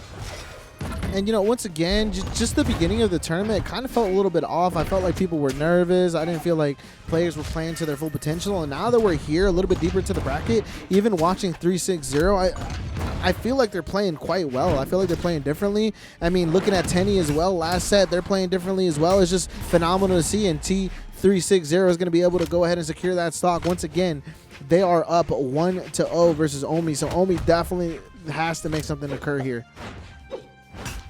Yeah, but, I mean, he does not need a whole lot. I mean, we saw the cannon. Sword Slider is going to take out T360 down to the second stock. We are playing on Brawlhalla, so T360 definitely has to be careful against this cannon. Dodging down just to get out of that. Down C gets avoided there by Omi. Ground pound 360. Once again, trying to go that offstage gameplay. And, you know, it's so funny because I see them doing all the things that I know they would normally do in game. It's just so cool. I'm sorry. I'm just like, I'm so giddy. I'm so happy. I'm so proud of both of them. Okay, Omni is going to be able to hit that signature, but T360 coming down with a ground pound. Great recovery there. Both players looking for something similar stock. The damage advantage is not too far off right now. We have Axe on one side, Cannon on the other. Omi trying to look for that bread and butter, misses the Stre, goes down for the signature, gets hit instead, and then that signature will come out on the side of 360, connecting and securing that second stock. Yeah, but Omi does not have a whole lot to do if they want to equal this up. They do have to be careful though, because that Axe is deadly. Okay, great Stre there. Omi, if they secure this, yep. Down air. I mean, look at that. Similar stock, similar damage all the way around. Remember that first game was with Red Raptor. They had agreed, hey, let's play one with Red Raptor. This is actually them utilizing legends that they utilize for competition. So this game is a lot more real. And right now, Omi looking like they're making a comeback. We saw 360 having such a slight lead for a while. And now Omi bringing it right back. Yeah, I mean, Omi has to be careful. I mean, this Axe definitely is definitely taking a lot of stocks, especially, you know, off the side of stage. But now this Scythe coming out, can Omi play around it enough to get the second game? Ooh, I was expecting a ground pound there. Ooh, getting around that side sig, 360, looking for this KO confirm. Get Omi with the weapon star. Down sig doesn't connect. 360 getting the weapon side air. Oh. Yo, they both got to be nervous here. Oh my goodness. So close. Down like Nair. There we go. It is now down to a best of 3 between these two players. I'm telling you though, man, we've seen Cannon so much this tournament. Cannon is just a thing now. It's clean. You know, I was thinking Cannon is definitely a thing. I was thinking we were gonna come in here and we were gonna see a little bit more of a spear, maybe a little bit more Axe after we saw kind of like that last what do they call it? What do they title it? Where they invited all the pros. Invitational? It's an invitational, Mid-season? but it's an invitational, yeah. Royale? But the Royale, right? We just saw the Royale happen. We saw Taros end up taking that. So thinking that a wave of Axes were going to come down the line, and we've seen quite a bit of Axes, yes, in this tournament. But the Cannon, I feel, has been phenomenal by a lot of different players. I think Cannon is definitely going to be able to be a thing. I cannot wait to see the next major of Brawlhalla and see just what everything is utilized, because the meta is forever changing. But right now we are going to go into game number 3. Adaptation should be coming out. Flamin', who is going to take it? I can't pick between them, my man. I can't choose, but if I had to choose, Omi. Chat, who's taking it? We need to hear from the chat. And right now, just when you said that, you cursed your other homie because you said Omni's going to win this. T360 went straight down. Fine. Hey, either way, one of them's fine. going to dislike you, man. No, I'm just playing. if they do, if they do, well then, unfortunately. No, that's man, just the how power it of comes. friendship. The power of friendship is forever. Remember that. I'm just gonna end up playing 2s with the one that wins anyway. So. Nah, I'm just kidding. I love both of these guys. Nah, I would not be the player I am today without these guys. I gotta be real. They're real great. They're real fun, and overall, just amazing people. So, if you guys ever get the chance to, definitely play some games with them. Just saying, they're real cool. They're real fun. They're real good. So, anyway, back to the game. Omi looking to secure the stock. I mean, 360 still needs to get this first one off of Omi. I don't know, man. Ooh, makes it right back. Able to touch. And, you know, if 360 is able to go ahead and secure something right now, they are still going to have a little bit of a mountain to climb, and it's going to be even worse now that Omni is going to be able to go ahead and secure that stock. So right now it is 3-1. T360. Come on, man. Gotta see it. Yeah, I mean, this could definitely go to a game 5. I can definitely see a game 5 with these players. But, you know, I think it's asking a lot because 360 really needs to start doing something this game. They want to have any momentum going into next game. Yeah, but Omni's just speeding around with this cannon. 360 finally equaling it up, well, not equaling it up, but finally getting rid of that first stock.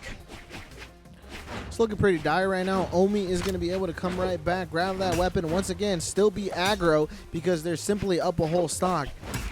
They can't be over aggro here. They don't want to lose that stock as quickly. They want to get that extra credit or even finish this stock and end it at a 2-0. And it looks like exactly what they're going to do right now. Omi going up 2-1 in the set.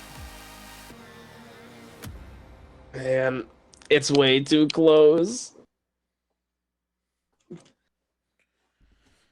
Oh, man. We got to get back to Red Raptor. Yeah, we got to go back to the Red Raptor, guys. Well, here we go, man. T360 versus Omi. Omi up 2-1. Remember, the winner of this match will go ahead and go into the top 4. And right now, they are looking to go up against Tenny next and losers of semifinal. But before we even get there, we are going to see Mike Papa Swan versus By Dino. So we're going to go ahead and see what occurs there. Either way, we're going to have a very delicious top 4, 100%. So, funny story. I also have an Ottawa T-shirt. It depends. Yeah, I have an Ottawa T-shirt. So, if 360 ends up winning this, I'll wear that for the next thing. I got a bunch of hockey shirts. So hey, we gotta get Flavis some more jerseys, guys, of all these universities. Oh my god, he's gonna have to swap it out every single time. That's a good idea, not a bad idea. We want to make that happen. But right now, we're going into game number 4. Either Omi is gonna go ahead and win this, move on in the bracket, or T360 is gonna go ahead and force a game number 5. We are seeing Carleton University versus the University of Calgary. Now 360 really needs the stock early, and they need it now. I said you need it now. You need it now. Uh-oh. You just right now. Right now. See, there we go. First try. Anyway, 360 now has the lead. We could potentially get a game 5 fair. How do you feel about that? I think it would be great, and correct me if I'm wrong, but I'm pretty sure I'm right. That would be our first game 5, right?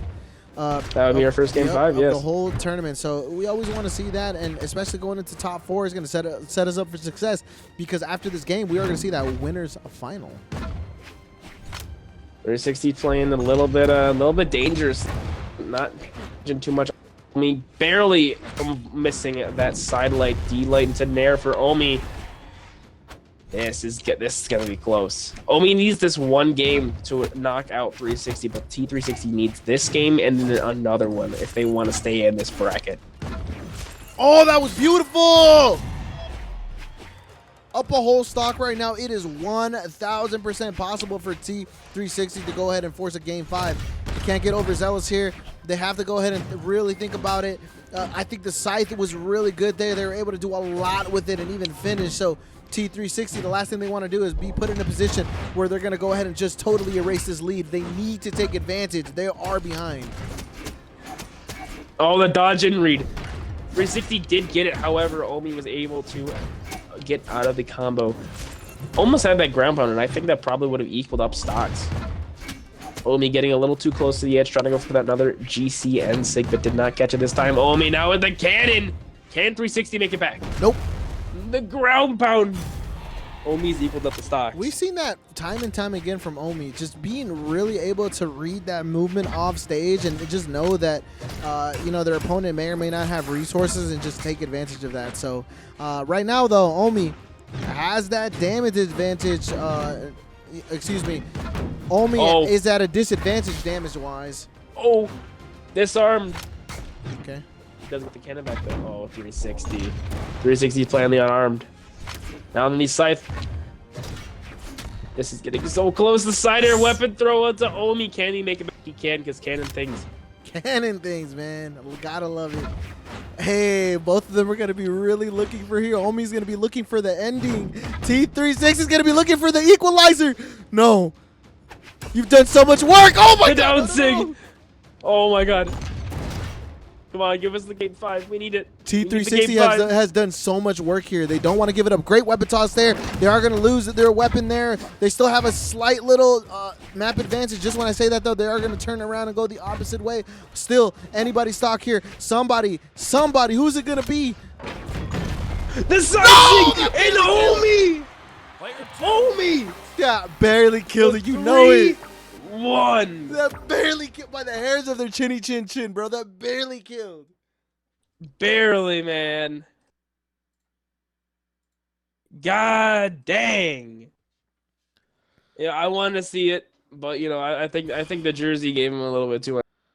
Man, too much power. You gave Omi too much power, bro. You put on the jersey. My fault. I gotta be real. My bad. Man, gave him all the spirit energy. That was insane. Felt that jersey just come to life. At least you picked the right team this time, right? Yeah, you're right. All right, here we go. But anyway, we got our next set coming out. We're gonna see Mike Papa Swan versus By Dino, the Brawlhalla team captain, versus an org leader.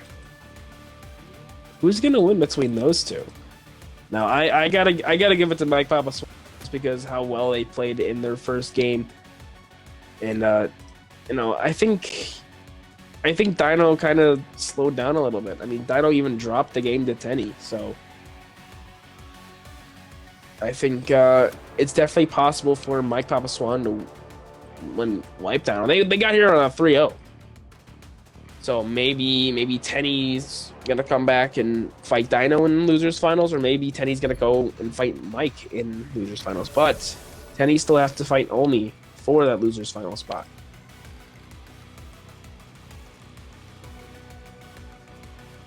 And this is gonna be winners of finals, man. Who is taking it? I gotta give it to Mike. I gotta give it to Mike. Pulling out that level 74 Rayman. We're gonna see if the Dino effect happens again, you know, where he kind of slows down his opponent and, you know, lures them into a false sense of security. So we might be, please, give us Enigma, please. It'd be so funny. It would be so hilarious. Please.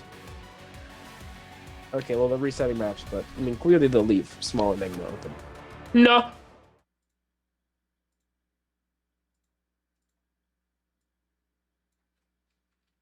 All right, well, whatever.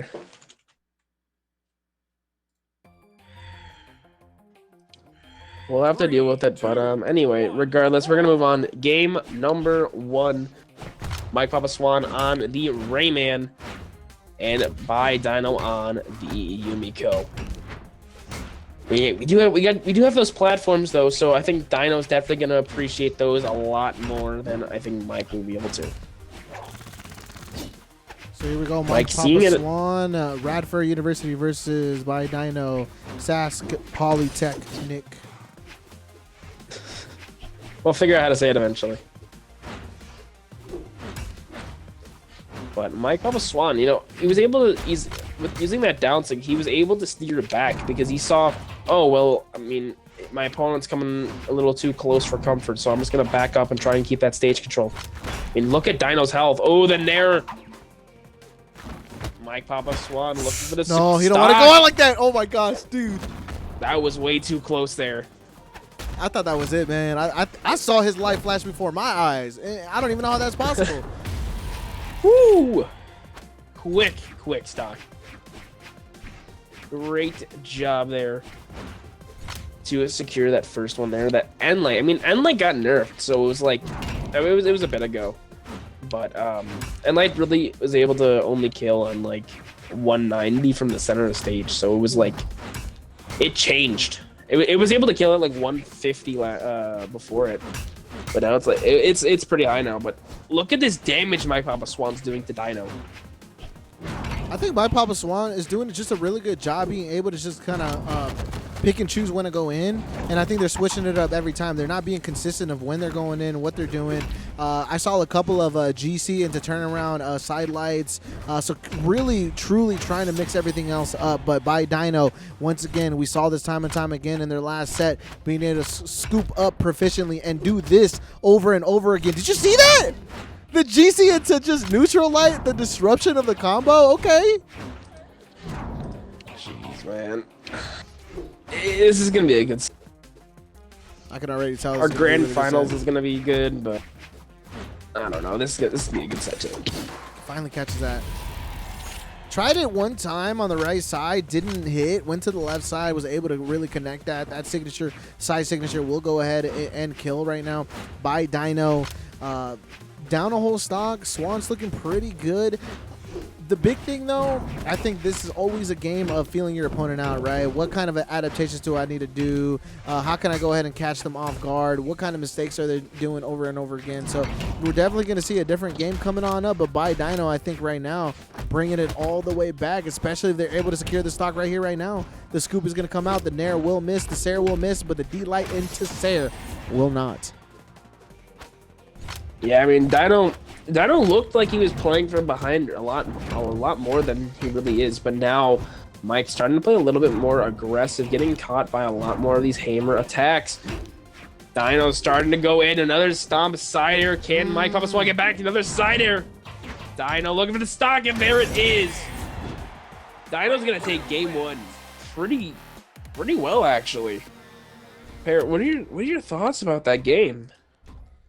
I think there was just some things right there aerially that Mike Papa Swan could have probably done a little bit better. I think got caught up by that hammer, and I think they just felt like they had that game in the bag. So they went on in. They went a little bit more aggressive than they probably should have.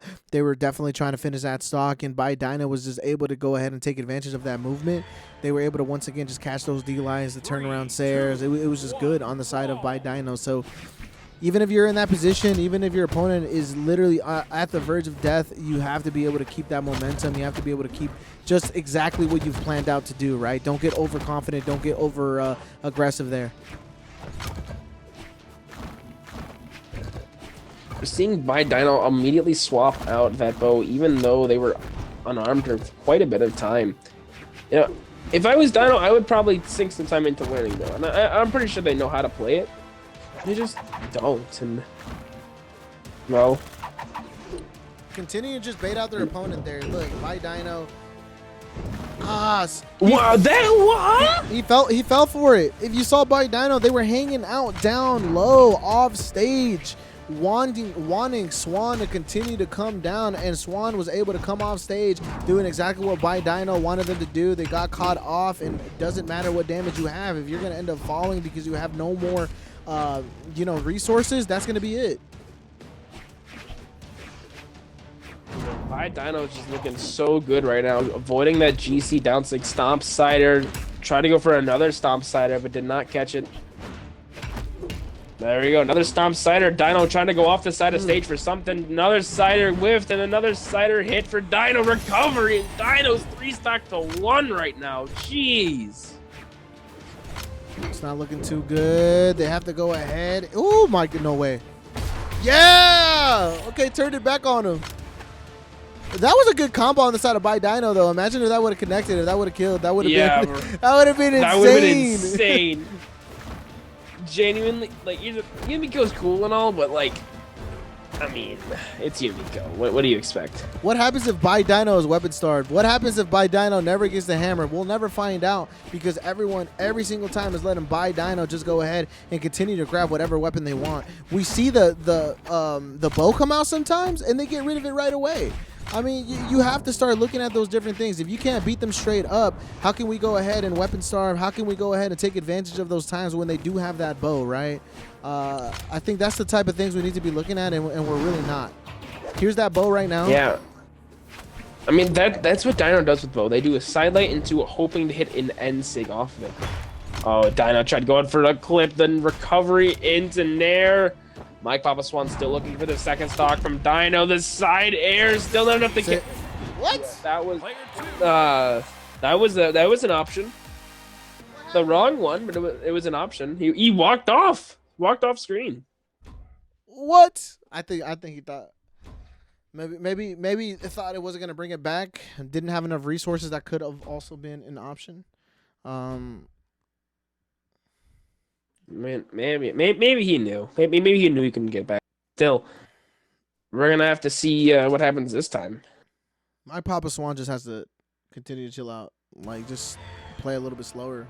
Once again, stop getting caught off stage. Stop trying to get overconfident or over aggressive just off that stage. Just look for your bread and butters, you know?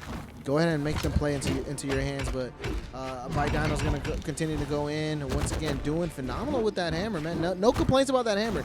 It's been looking crisp all tournament. Love seeing the different things that they're putting together. I mean, Dino Hammer is just incredible. I mean, as I say that, he almost completely just ends that entire stock. Swan, the misinput. What? You cannot have that in game 3. You need all your stocks right now, and for him to throw that first one away up to basically nothing, that's quite bad. And Dino's still going in with his hammer. Swan trying to go in for those signatures. Dino with the ground pound. Swan gets interrupted and recovery doesn't connect. We might be looking at 3 stock here, pair. No, don't tell me that. It definitely looks like it. Dino is still going in with this hammer. Swan finally gets a little bit of damage with it unarmed, but jeez, Dino is still going in. He's gone! It's a 3 stock. What happened? Dino just 3 stocked Mike Papa Swan for game 3 to put him in grands. Oh my god. Pair. Like, how? There is no way to recover from that. After you've been 3 stocked by Dino, I think it is tired. I think it's time to go, my friend. It's just, ooh, that's rough. I gotta be real, but 3 stocked. Mike Papa Swan played pretty well, but I mean, Dino just slayed and slayed. Hey, the hammer is great. Once again, see that? Just seeing that hammer from them, it's been great. Oh yeah, for sure.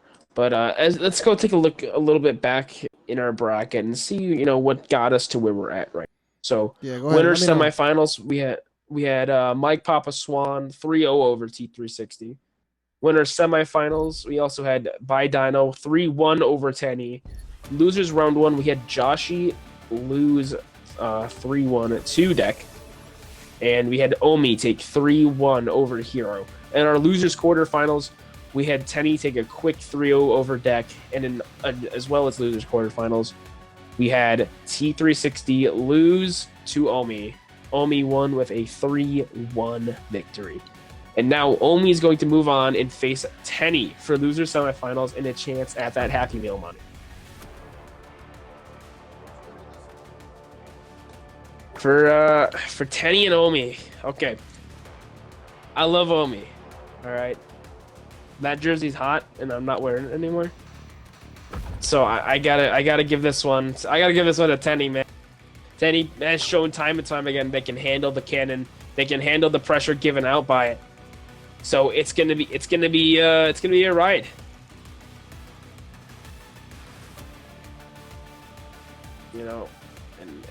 And if we see the same Tenny from earlier, it's gonna go completely different. So I'm excited. I'm so excited for this one.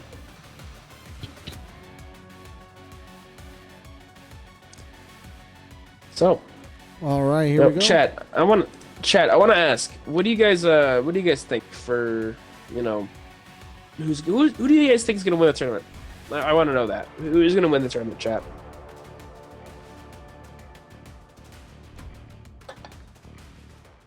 Losers semi-final, going right into it. Here we go. Tenny versus Omi. We're going to see Georgia Institute of Technology versus the University of Calgary.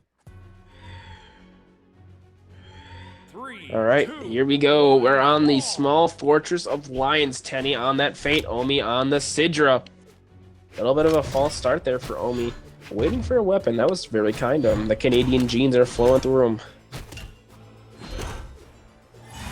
But Tenny's Orb, notorious for ending runs and ending players' stocks, and already it is looking good. But this cannon from Omi, oh my god, almost getting that exhausted recovery, almost taking out Tenny right now. Oh my god, he's still going. Can Tenny make it back? Tenny does barely touch. Oh my god, that cannon from Omi. Did you just see that pair? It's just insane. I'm telling you, the cannon, man. The cannon is so good. I don't know how people can say cannon's bad. I genuinely don't know how. Like it's like people will say like, oh, my weapon's bad, and then not prove that it's bad. It's like, it's weird. But, oh, I do want to say this. Earlier in the bracket, Omi lost to Tenny. Tenny was the person that knocked Omi down to loser's side. And this was in winners quarterfinals. So this is where we're watching that salty run back. This is a rematch.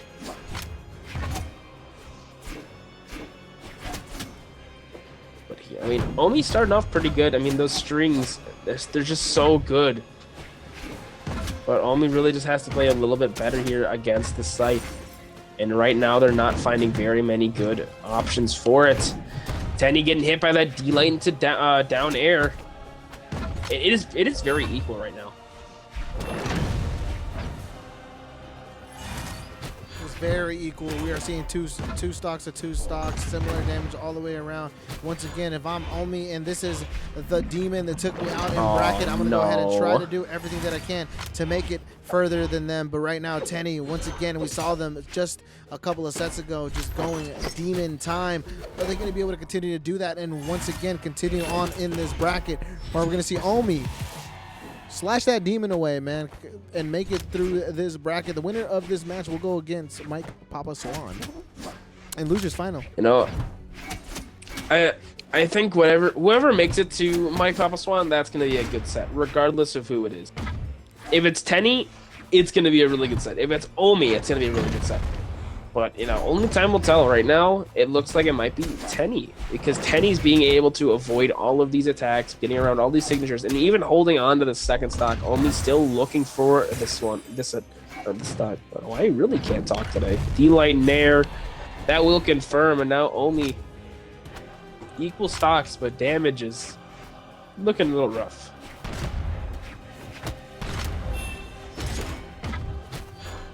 All right, here we go. Tenny looking for the finish. Once again, staying on that stage, putting on that pressure, not allowing anyone to get on. We saw this in their last set, and they did a phenomenal job with it. They were able to catch a lot of different things, standing off of that edge of that stage and making sure that their opponent doesn't come back on.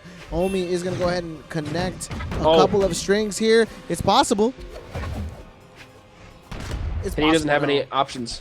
They have their dodge, but that's it. Barely. That could have been so bad there for Tenny, but Omi using these reverse slide charge end sigs.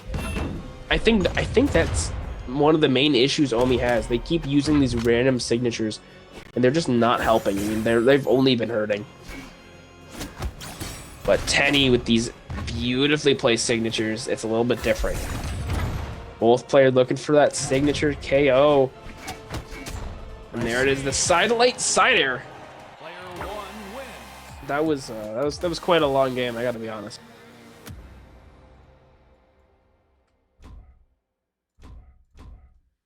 But anyway, Tenny going to take game we see such quick games. I think in the last couple of sets that we feel like it was slow, brother. I think that's We've seen a lot of sets that have been going quickly. Like I agree with you, and I think that game compared to any other one before it seemed pretty slow. Yeah, you know, I can see that. Compared to some of the other games, that one, in my opinion, though, that felt a little slow. Oh my God, Tenny! Tenny says slow. Are you sure? Tenny's like, all right, I'll speed this up a little bit. Oh my God! Go next. All right, I see you. Like, all right, I know what you want. I'll do it. This game, last game, do not compare to Tenny's first set that we saw in winter semifinal. I'm telling you, I didn't see it. I didn't see this gameplay. I don't know if it was nerves. I don't know if they weren't warmed up. I don't know what it was, but Tenny, they are looking completely different this set and the last set, and they're doing a really good job on the verge of potentially being 2 stocks ahead of Omi in this game. Omi looking for a weapon already, going in unarmed. Tenny to turn it around. Signature does not get it, but that will connect, and it will kill. Look at that damage on Tenny. Flamin' is like, what damage? Omi's trying. He's hit Tenny a few times, maybe like once with like an attack. 1.5. 1.5. All right, now it's like 3, 4, 5.5. I don't think Tenny. But, I don't think Tenny 3 stocks. oh my god. I don't think he 3 stocks. You don't think Tenny 3 stocks? I don't think they 3 stock. I think Omi gets a stock here. Put some respect on Omi's name. I think he gets they get a stock here. I respect him quite enough. We're seeing Tenny looking for that GC side sig, not gonna find it. Looking to secure the stock with basically anything they can. However, Tenny's orb coming out side out of the disarm onto Omi. Tenny can just play around at this point. There is nothing that Omi can do right now. D-Light recovery, trying to go up for that unarmed recovery to secure the stock, but Omi just cannot find any opening whatsoever. The down sig, avoiding the down air, but there it is, the 3 stock. Tenny in game number 2, swiftly taking out Omi. That was insane. That looked like another game out of the deck set. I think this was Tenny's second 3 stock of the tournament. I think it's the second 3 stock of the tournament. I want to say that you're right. I think Omi swap. Oh, yep. I like it. Omi slop into the Amethyst. We saw the Amethyst earlier from deck, but we all know how that one went, unfortunately. So maybe Omi can play it a little bit better, but I don't know. Tenny's just been popping off. That orb, this scythe, it's just all so good. And it's going to be very, very close to see who can even take this game. And even a set. Omi has to win 3 in a row now. 3, 2, it's going to be rough. I got to be real. Okay. We're going to come on in. I like that Amethyst pick, though. I think it has a lot of potential. It has to be in the right hands, though. They got to go ahead and make the right movements here. They can't just run into this scythe. You give them an inch, they'll take a mile. Tenny's doing just that. Oh. It is looking like a clean first stock potentially here. He's gone. Oh my goodness. Tenny. Does Tenny have an older brother? I need to find out, bro. Because this is not Tenny's the same older brother Tenny. is called 20. This is not the same Tenny that we saw set 1, man. I'm telling you, Tenny has turned up. They are ready to go, and they are doing phenomenal here. Omi didn't touch. No way! Oh, he's gone again. Oh my God, Tenny. He doesn't 3. No, he doesn't. No, he doesn't 3 stock. There's no way. Oh, Omi burned no the dodge. way. Omi burned the dodge. This is not looking good. Omi cannot find any openings. This scythe is just too good. Hey! But the cannon finally coming through for Omi. Hey, they But take a little too late. Take a little clip there of be their real. own. That was pretty good, but at what cost? Once again, just like you said, Tenny definitely up right now. They're gonna try to look for a finish here, but Omi, if they're able to make this happen, it's gonna look phenomenal, and it's possible. I think they're going in slowly but surely. The tortoise in the hare here. Okay. Well, there's a thing though. What? Oh my goodness. Hey, can we get a replay? How'd that hit? Did he jump? Oh my. No. When you touch the wall, you slide up a little bit, and just a little bit helped. What? Here's the thing. The tortoise in the hare. The tortoise may win in a marathon stretch, but in a 100-meter dash, the rabbit will always win. What? That was a clean 3 stock? That was a clean 3. Yeah, 3-0. Excuse me, 3-0. That was a clean 3-0. Yeah, there was a 3 stock in there. Wait, was there? Yeah, there was. That was 2. That was there? no. No, Yeah, no, we game saw that two, clip. game two. We saw that clip. We saw that clip from Omi come out. No, game two. There was a 3-stock. Yeah. No. We saw it then, but I'm talking about in that Alright. final game. In that final game, we did not. Final game was not a Okay, 3-stock. it was but, close though. It was close. You know, no. He tried, but I wouldn't call it close. But anyway, after an amazing display of like power from Tenny, we got our next set. We got the Swan himself versus Tenny. So, I'm excited for this. Just because we just saw how well Tenny destroyed Omi, and I'm not gonna let him hear the end of it for like a week. I'm a good friend, by the way, everyone. I just want to point that out. But yeah, I think this is gonna be a really good set because Mike Papa Swan. We saw him take some pretty good games earlier on in the tournament, and he had a good fight against Dino, but unfortunately getting knocked out pretty quickly. They're going to be heading against Tenny. Tenny is the person that Dino knocked out of the bracket. So, maybe Tenny comes back to fight Dino, or maybe Mike comes back to fight Dino. It just fully depends on, who is going to be there.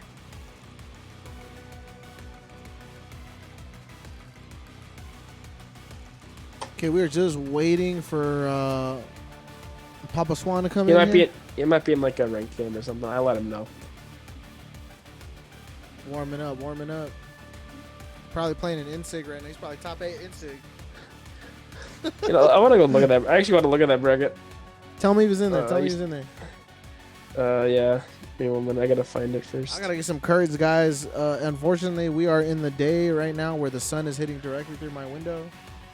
Don't know why. Ugh.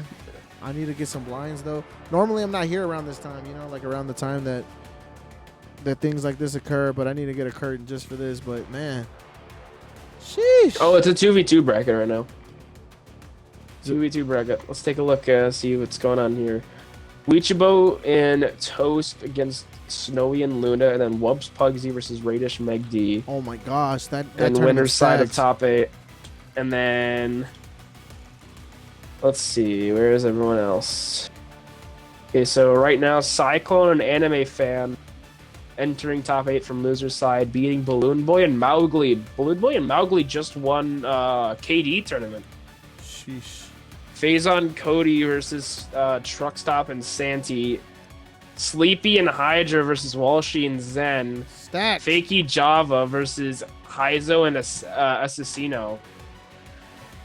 That's a good team. Heizo and Assassino. They're good. I'll tell you that much. We're still waiting on Mike to get back, get into the lobby.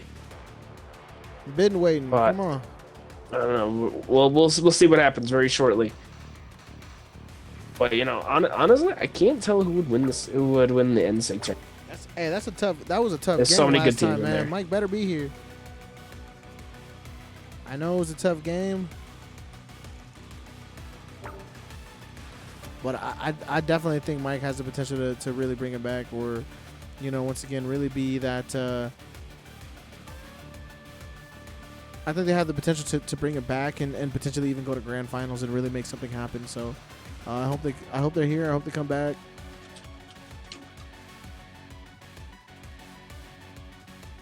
Please tell me they will.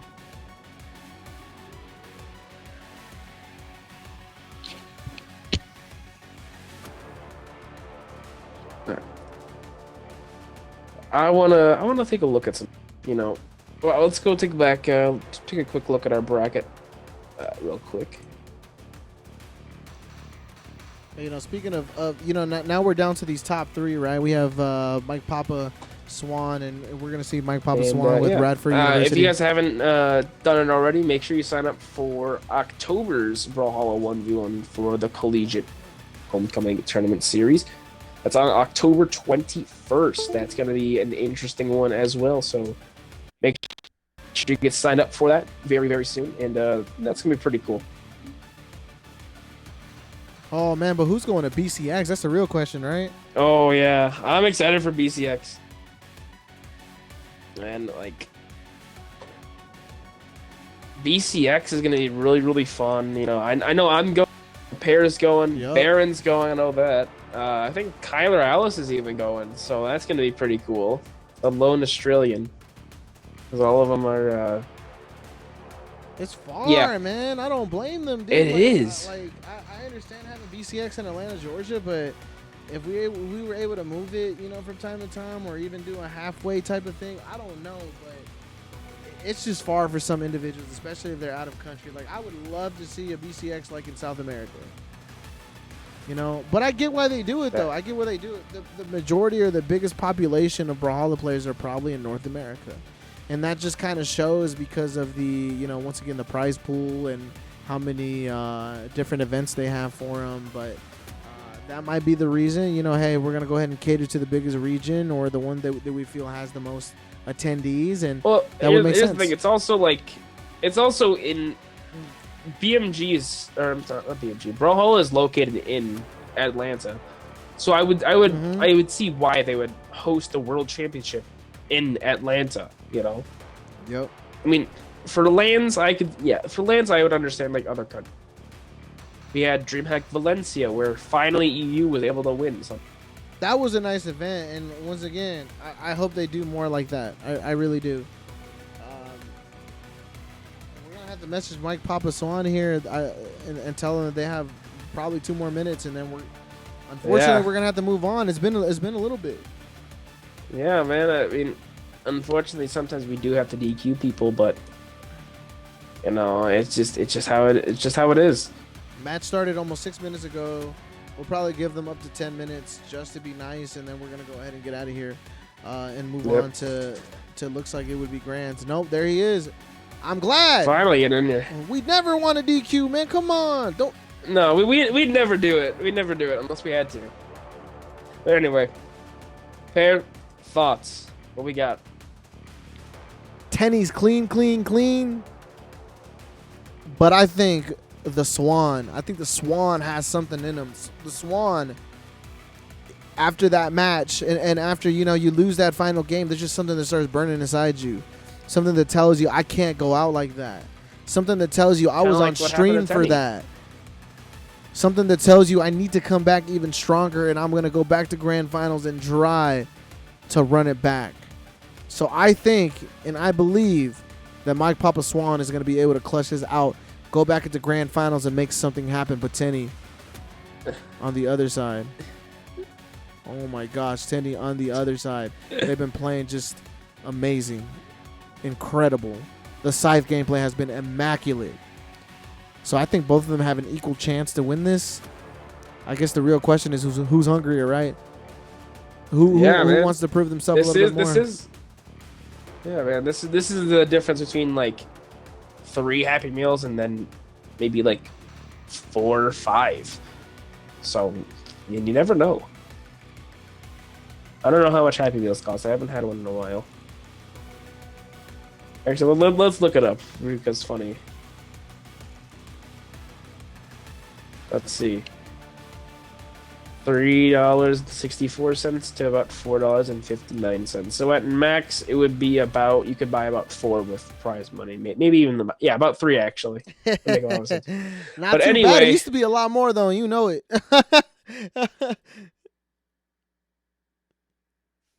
Why are we using Happy Meal compromises for the prize pool? It's the easiest thing to understand.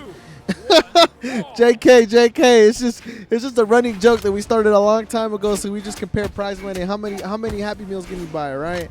And in this economy, depending on where you live, you're probably buying a lot less than you did about 3 years ago. But we're gonna go straight into it once again. Tenny saw them going just incredible in these last sets, and then Mike Papaswan make it all the way to winners final, getting taken out there 3-0. And right now, looking for that salty run back, there is one player waiting in that grand finals. We have by Dino waiting in that grand finals, trying to see who their next opponent will be, but trying to take the bag and get out of here. Yeah, I mean, winner of this, you got a chance to get some more money on the line. I mean, I think from second to first place, it's a $20 increase, if I'm not mistaken, right? Yep. It's 50, 30, and then 20. So, I mean, winner of this, they get the money. They get some money, but You know, I think you want a little bit more than just like just the 3 Happy Meals. Sidelight cider there for Tenny. For real, you want to be able to buy a Big Mac. A Big Mac on the side. Here we go, though, man. I mean, it's all tied up. Similar damage. There is a slight damage advantage on the side of Mike Papa Swan, but for how long is the real question, as Tenny has been known to just continue to, excuse me, continue to rack up that damage. Tenny looking to just keep this stock going as long as they can. But Mike Papa, they're really, really good with this axe, and they're really good at finding these signatures and good KOs. So I wouldn't be, that's exactly what I was expecting. A GC side sig, but Tenny's gonna get the punish onto it. Up and throw down for Mike Papa Swan, trying to interrupt the recovery, and they do. However, getting hit by another recovery. Ooh. Ground pound gets stopped by the neutral. That stops? Heavy. That stops Yeah. it, baby? I did not know that, Listen, bro. I'm not gonna man. cap. I thought that ground pound would have kind of won that clash. I mean, you're tossing a weapon into unarmed, brother. It doesn't make sense. But here's the thing: the scythe was on the outside, and Swan hit from the inside. So that's okay, kind of okay. because the scythe grab had a hitbox hits. Whoa! Oh, that would have been oh, Mike, he choked it. He choked it. Okay. But right now, Tenny's taking a lot of damage right now. That didn't KO. They really needed that. They really needed that as soon as possible. I don't know about that one, man. They were so far away from the edge. Did you really need to fall on them on the stage directly, or maybe go off to the side? Maybe they didn't think that we were gonna make it initially, so they kind of switched up the plan there at the end. But I think that stock was salvageable for at least a little bit longer. I mean, I don't think it's too big of a deal. I mean, look, Mike Papa Swan's almost already has this game in the bag. I'm gonna be honest. I mean, Tenny's in red. It might be a quick stock. I gotta be honest. Tenny's still trying to fight back though. And light, not gonna KO. Just a weapon throw. There it is. Player 2 wins.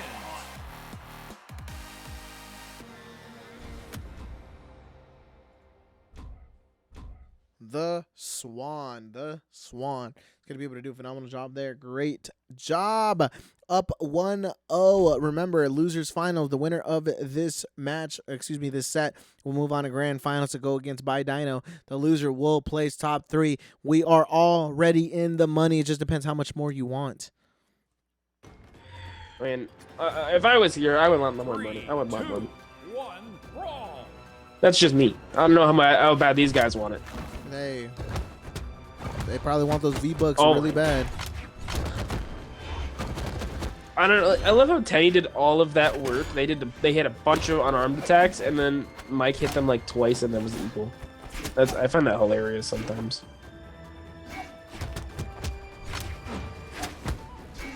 But now we got the Scythe v Axe matchup once again.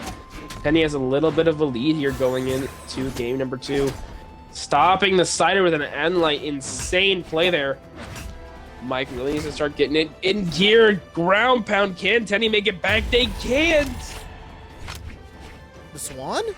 Looking good? I mean, they want to go ahead and milk this stock for all it's worth. A great weapon toss there. They go in with the side light. It does not connect. Tenny being able to punish that. I think Tenny's looking for something here. Maybe a side light into Sare.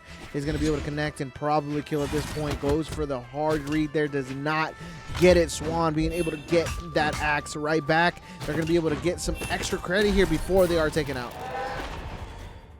Good use of that end sig there by Tenny. I mean, we've seen them use it so many times. It's so destructive. I mean, it KOs so early off the top, and it's just such a good tool to throw out if you don't really know what your opponent's going to be going for.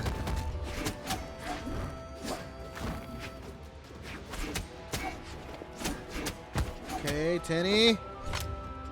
Maybe something started here. Another end sig. Whoa, Another double? end sig. No way. Oh my god. Hey, beautiful job using those platforms, brother. That's exactly how they're utilized. Being able to go ahead and catch that mid-air. Swan, they got to chill out. They got to relax. They got to go ahead and figure this out. They have to secure this stock right here, right now, and take the least amount of damage possible, and I think that's exactly what they're looking for. But Tenny, great recovery there, making it back on stage, looking for the nair there, will not connect. Tenny continue to try to look for something. I think playing a lot more like a ballerina now, exactly what we need. A lot more technical here. Yeah, but I mean, Swan really needs to get this stock gone. I mean, Tenny's playing very, very well, and they're avoiding every single thing. And Michael Swan, he really needs one good hit, maybe two if he hits with like a low damaging move, but like still, it is way too close. And I mean, as Mike can't get the stock, Tenny's working on that last stock for Mike. If that down hit, I think it would have been gone. It would have been gone. Down air. He's gone. Tenny took game number 2. It is now 1-1. So, Pear, do you think this could be at this time? Do you think it's finally time for it? Finally a game 5? We might have a game 5, but I don't know. Tenny. Yeah. Tenny was looking good that game. I think Mike had a pretty good hold of the game at the beginning, and then Tenny was starting to figure a lot of different things out. If this continues, Tenny could possibly take this set. But once again, still having faith in the Swan. I think it's 100% possible. We might see it here. But I think those bread and butter combos coming out with that scythe, Mike just has to be very careful with those. Yeah, Mike really needs to find a way to play around the orb, play around the scythe, and just get those good hits in. I mean, we see him finding openings, but I mean, there's some times where he'll just throw out an attack just to throw out an attack, Mm-hmm.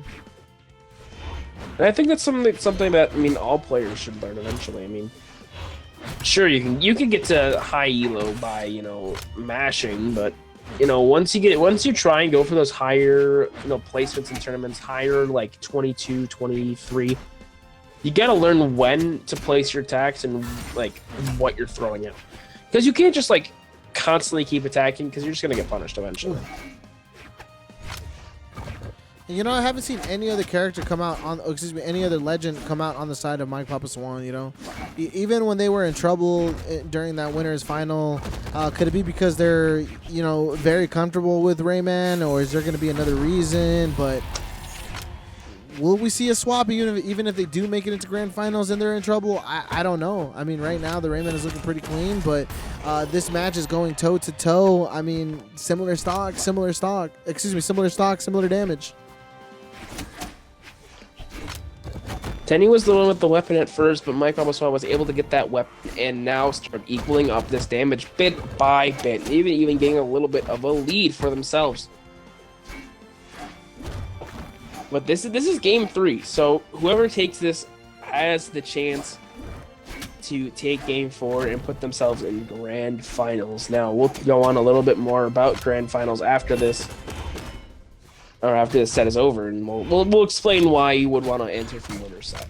But right now, damage is extremely equal. Tenny punishing the GC side sig and another end sig. Tenny, 2 stocks and about 80 damage. Perry, what are you thinking right now? Man, I'm thinking that Tenny's looking amazing.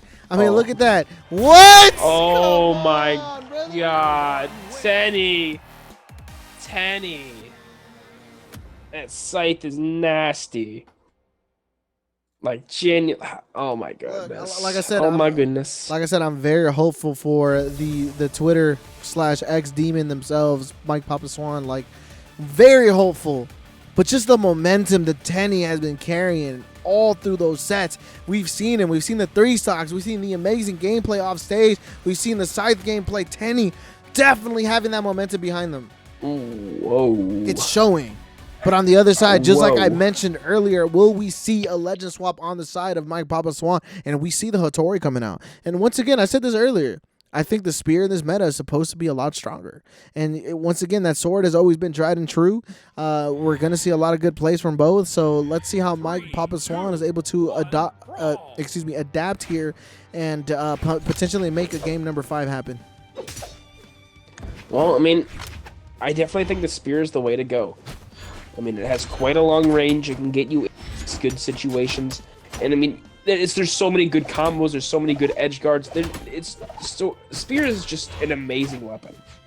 And I hate saying it, but it is definitely one of the meta weapons right now. Hey, Mike Papa's Swan is looking pretty good right now. Damage advantage, but for how long? That's always the question we need to ask. And right now, Tenny is ensuring that it's not going to be too long as they're continuing to get that damage right back in blood. But Mike Papa Swan, I think, looking for the finish here. But so is Tenny. They got to be very careful with these fate signatures. What? Ooh, so lucky.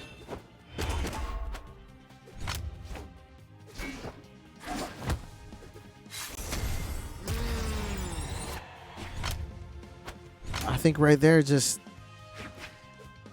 that was hard, man. That was hard. I think Mike Papa Swan was definitely trying to switch it up there and find something that didn't end up coming. I mean, you saw them floating just off the edge, or excuse me, off the wall. I think expecting Tenny to do something. What's going on here? Mike Papa Swan's moving a little bit slow. Are they lagging potentially? They're lagging. Oh no! I really hope not, because Tenny is now up. Lag, Papa brother. Swan really needs everything they can. That's lag, brother.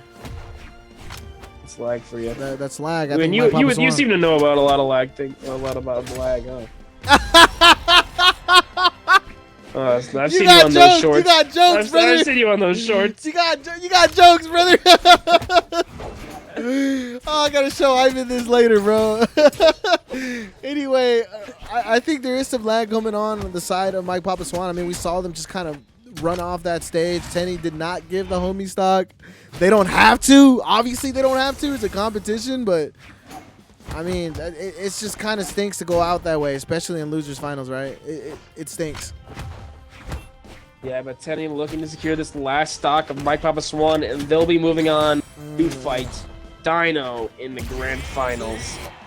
There we go. Tenny moving on. And they're going to be entering from loser side for grand finals. Now, for those of you that do not know what grand finals are, or just want a little bit of a refresher, grand finals is the meeting point between the winner of the winner's bracket and the winner of the loser's bracket. You see, this is a double elimination bracket, which means each player or each team has to lose twice. Now, Dino, since he has not dropped this set yet, is in the winner's side, which means he has to lose 2 full best-of-5 sets in order to lose this tournament. Tenny, entering from loser's side, has to only lose 1 set. That's why you want to enter from winner's side, because you don't have to lose as many. Or you have to lose more games in order to lose completely. So there's a lot more time to adapt.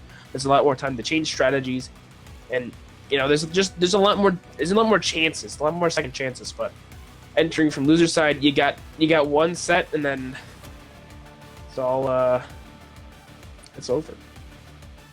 But as we wait for our players, let's go a little bit back to our top 4 sets and see what we got. So, winners finals by Dino took a 3-0 over Mike Papa Swan. In our losers semifinals, Tenny took a 3-0 over Omi. And in our losers finals, we had a 3-1 for Tenny. So, I think that's definitely a really good top 4. But we got our grand finals matchup. Meow Zone by Dino and Tenny. What colleges are they representing? We are seeing here the Georgia Institute of Technology on the side of Tenny, and then we are seeing Saska Polytechnic by Dino. Here we go, grand finals. Dino coming from the winner's bracket, and then of course we just saw Tenny just basically tear their way up a losers bracket right into grand finals. Who's taking this? I gotta go with Dino. I mean, they have to lose 6 games, but here's the thing though. I feel like Dino's just playstyle has to forces the opponent to slow down, and I think that's kind of where Tenny was at fault earlier on.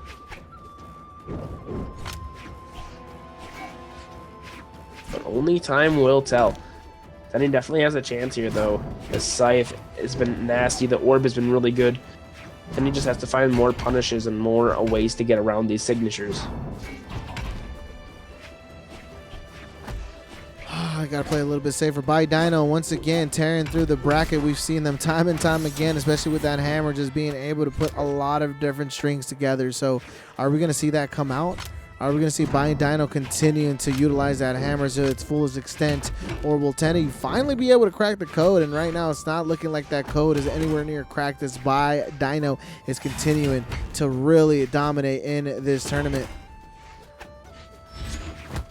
I mean, I don't think there's ever been a tournament that I've seen Dino like completely shut down in. Like, it's always been Dino destroying some kind of player, some really good one, or even bringing them down to taking them down a game, or even just slowing down the game for them. He's like the Meg D of semi-pros, for semi-pros, I should say. But Tenny, like I said, struggling with that slower speed, not being able to confirm the stock just yet. But you know what I'm seeing right now? You're seeing this too, right? What are you seeing? You see this too, right? Dino was just playing the bow for a solid minute, and immediately gets shut down. I mean, Dino was actually playing the bow this time, and that's not something we normally see. A nice, quick response there, but Dino's playing bow this game. Pear, what's going on? I think they're trying to switch it up. What settings did you change? They're trying to switch it up. They're trying to utilize that bow a little bit more. They're trying to say, oh, Flamin was flaming me for not utilizing that bow. Bet. Let me use it this game. And remember, even if they utilize these games to prove something with this bow, it's okay. They got a whole nother set if for some reason it doesn't go their way. But right now, By Dino's doing phenomenally even with that bow. Yeah, I mean, Tenny's not being able to find really anything. I mean, they had a hard pushing the hammer, but now this bow with less recovery frames and even safer signatures, it's looking pretty grim here for Tenny. Oh my goodness. Player 2 wins. Dino, quick game one with that bow pick. Finally playing a different weapon. Congrats, Dino. You did a good job.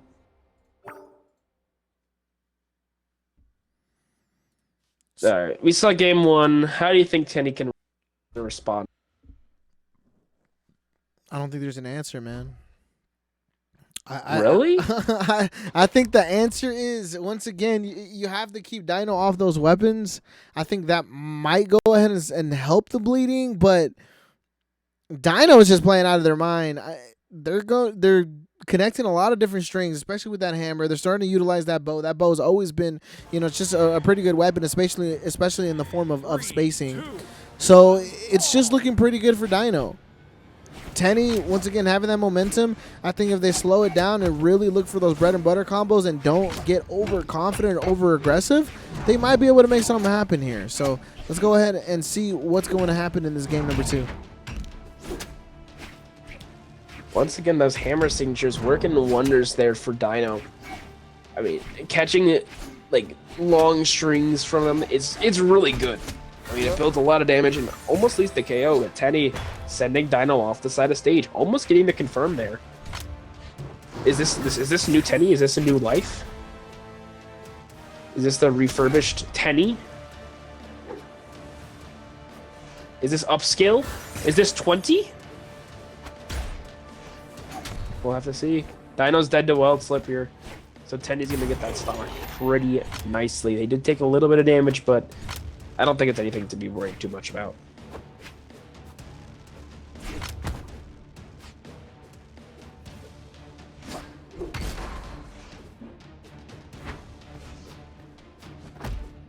All right, looking for something.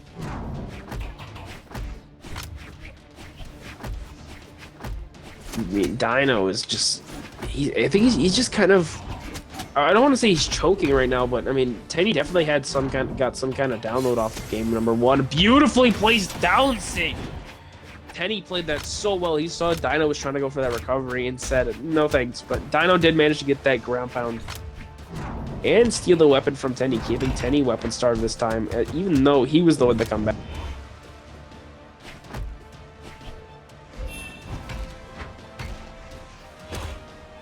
This is much more equal. I mean, Dino had lost the stock pretty early on, But, I mean, Tenny's slowly but surely losing the lead they once had. Catching Dino's dodge with that weapon throw. Very, very close here. Stomp Cider for Dino. Down Sig. Recovery Dino. The special. Taking out another one of Tenny's stocks. This is game number 2. So Dino still has to win one more if he wins this game. But Tenny does not want that to happen. Tenny needs these games as soon as possible.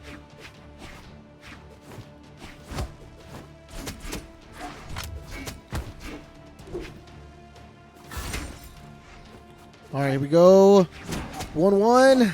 I don't know, man. Dino's on that hammer. Could be pretty good here. The whisk come out. Goes in for the recovery.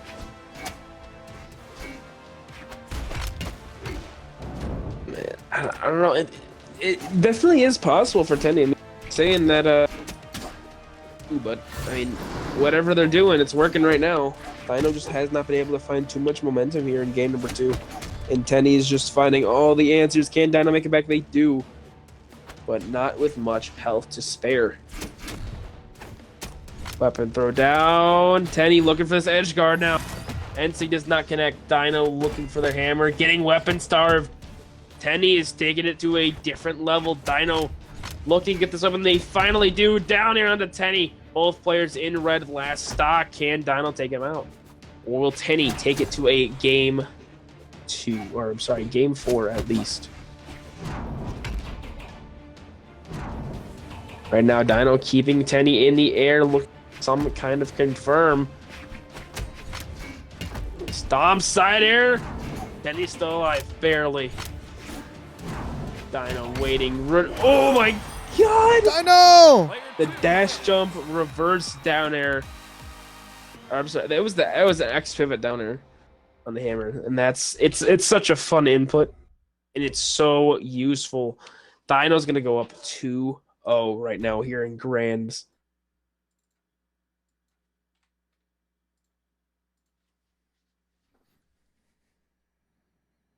All I can say about this set is wow, it is so close. Game 1, it was somewhat decent. It was decently close.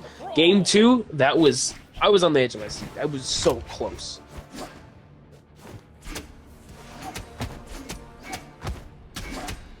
Oh, Tenny already starting to go off. But Dino picking up the bow, starting to do a little bit of damage. Tenny getting that end sig onto Dino, getting the weapon starve. This is what he's been needing. Oh, Dino, the Dino choked the Gimp. I didn't get the gimp. Almost, though, right? Almost, but you really needed that, honestly, right? You really needed that right now.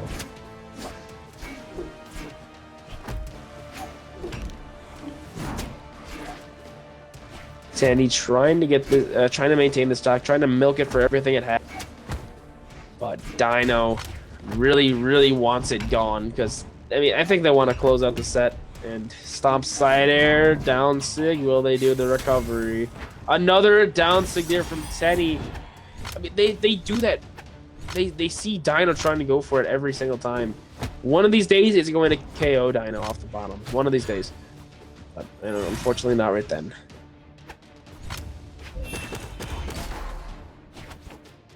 Good side air. Tenny looking for the stock. This might be a win for Tenny if Dino cannot come back enough. We're seeing a lot more of a faster paced game. Dino trying to get back, but weapon throw does connect. Now Tenny's up 2 stocks to 1. Almost a completely full one at that.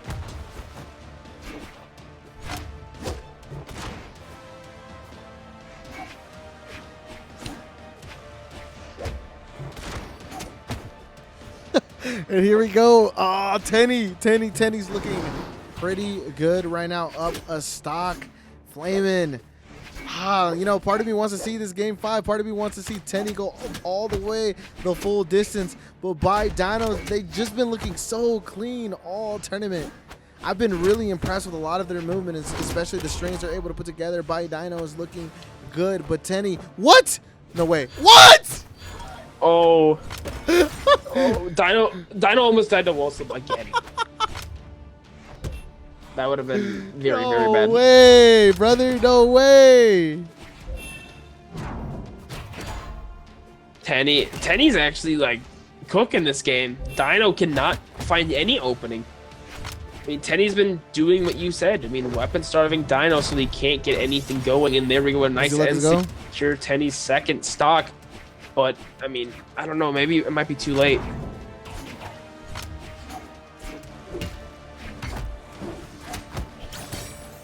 Tenny looking for the stock once again. Stomps Stre, trying to go for that end sig. But Tenny's smarter than that and gets around it. Good weapon toss. No way. Dino's not letting this go. Dino's not letting this go. Tenny looking for the finish. Tenny needs this game.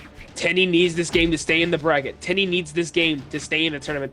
But Dino just needs this one stock to win. Let's get around side air. Can Dino confirm this stock? Recovery. That's Weapon it. throw down. Can Tenny make it? Oh, that's it! Dino stops the touch for Tenny, and Dino is going to win the Bellevue Esports Homecoming Brawlhalla Collegiate Tournament. Sask Polytechnic. Let's go. Let's get it. Oh my goodness.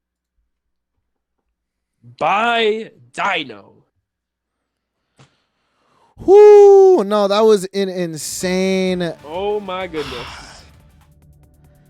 That was an insane game on the side of Dino, just being able to once again go through this bracket and do a lot of different things. And you know, we saw them in the bracket last week, and I don't know who they lost to. I don't know what occurred, but ninth place. Funny story, actually. Funny story. They told me let me go back and look real quick. So he said, Flaming, that guy I fought in Losers paid me $30 to give him the set. No. So it's so funny. No. Did he get paid though? Well. That's the real question. That is the question. That is the real question. Did he get paid though? That's. I don't know. Was the bag secured? Surely got paid now. He surely got paid now. I'll tell you that much. But man, this was great. I really enjoyed it. We had some really amazing to see some friends participate, and we got to see some players that normally we don't get to see because they're not. That's crazy. That's crazy, Flamin', because I would have paid double to see Dino versus Java in grand finals. I would have paid $60. I would have doubled that money. Java versus Dino. Yeah, I would have paid $60 to see that. Nobody told me about it. Nobody cut me in. Let me look. Let me look at something. I might hold on. But I mean, anyway, once again, this has been a phenomenal tournament. You have been watching the Brawlhalla Collegiate Homecoming. This is our second tournament. We will be having a third tournament in October, so make sure that you sign on up. We almost saw Kozilix today. Unfortunately, there was some bigger tournaments going on today, so hopefully there'll be a lot more availability there. Maybe we'll see Java again. Maybe we'll see Kozilix. But once again, the community landscape, or excuse me, the collegiate landscape is just forever changing because we're going to have pros that are not going to college or anything like that, so it's going to be completely different. Once again, I understand that, there was some individuals, letting me know that, hey, just we know that verification is getting more strict, and that's going to come down the line. So we had a lot less people cut this time than we did last time, just because of non-student emails or anything like that. But as we progress this in 2024, the plan is to really have a larger prize pool, kind of looking like a tier 1 type of tournament where we're going to be giving out thousands of dollars. So it's looking like it's going to be heading that way. But when that occurs, that verification process is going to be a lot more strict. We're going to be asking for transcripts that are going to go ahead and match your name as well as your email address. So there is going to be that stricter verification. So right now, we totally understand that some individuals may or may not, make it through the cracks, and that's totally fine, right? We're going to go ahead and continue to do the best we can, but that stricter verification is not going to be implemented until 2024. So right now we're really matching names to student emails and all that good stuff just to make sure that we have some sort of verification. But once again, it's never going to be perfect until we go ahead and go into that 2024, and we're asking for transcripts and all that other stuff, kind of like what other collegiate leagues do. So we're heading that way, but right now it's all about just kind of building the scene, getting players in here, and then worrying about that kind of bigger verification stuff later on. So but yeah, Flamin, is there anything you want to say before we head on out? Well, I think we should. I think we want to redo the announcement from the stream. I think that's something we were planning on doing. So. Yep. That's my last thing. That's why I'm asking you. Okay, that's your thing. Yeah. Right. That's my last thing. Well, all right, my fault. No, you're good. You're good. I want to say thank you to BMG. Thank you for Bellevue Esports, or Bellevue University, and then thank you Parapod, for having me on here. Yep. For allowing me to do my thing, have some fun commentating with the goat over here, Parapod. I love you so much. You're the best. I'm gonna be honest. And thanks to our players. You gave us some really good sets, some really cool moments, and I can't wait for the next one. Yep, neither can I. And you know what? Thank you so much once again to Flamin for being here to commentate. And once again, if you missed that announcement at the beginning, Flamin MBL has now been signed as an official member of Megavolts Esports as a commentator. Once again, Flamin just being in a lot of different events. You might have seen him in Slow Motions events, or some of those bigger community events as well. I see him all the time. Has just been growing as a caster. Has been doing phenomenal work. So Flamin MBL has been officially signed to Megavolts Esports as a commentator. There's going to be an announcement on social media as well, but just wanted to let you guys know first that you'll probably see Flamin MBL a lot more in MVE type of events and all that good stuff. So welcome to the team, and thank you so much for all that you do for the community and always being involved, and overall being a friend to a lot of different individuals. So shout out Flamin MBL, and once again, thank you to everyone that has supported the collegiate scene here in Brawlhalla, especially BMG, kind of recognizing and allowing us to kind of run this collegiate event. I look forward to continuing to grow this partnership. So thank you so much, Brawlhalla, for sponsoring this event. Shout out to Bellevue University, of course, Megavolts for streaming this, and of course the competitors and everyone behind the scene making this happen, and everyone that tuned on in today. You guys are amazing. Thank you so much. We really appreciate you guys, and we better see you guys in October. All right. You better sign up. But yeah, besides that, we want to once again thank you guys so much. And that's going to be it. Hopefully we'll go ahead and raid SIB official or SIB right now. They are doing their Kung Fu tournament. Make sure to tune into some other community events. But thank you guys once again so much for supporting Bellevue University and the Collegiate Brawlhalla esports scene. We will see you guys next time. Parapod, Flamin' NBL, we're out of here. Have a good one.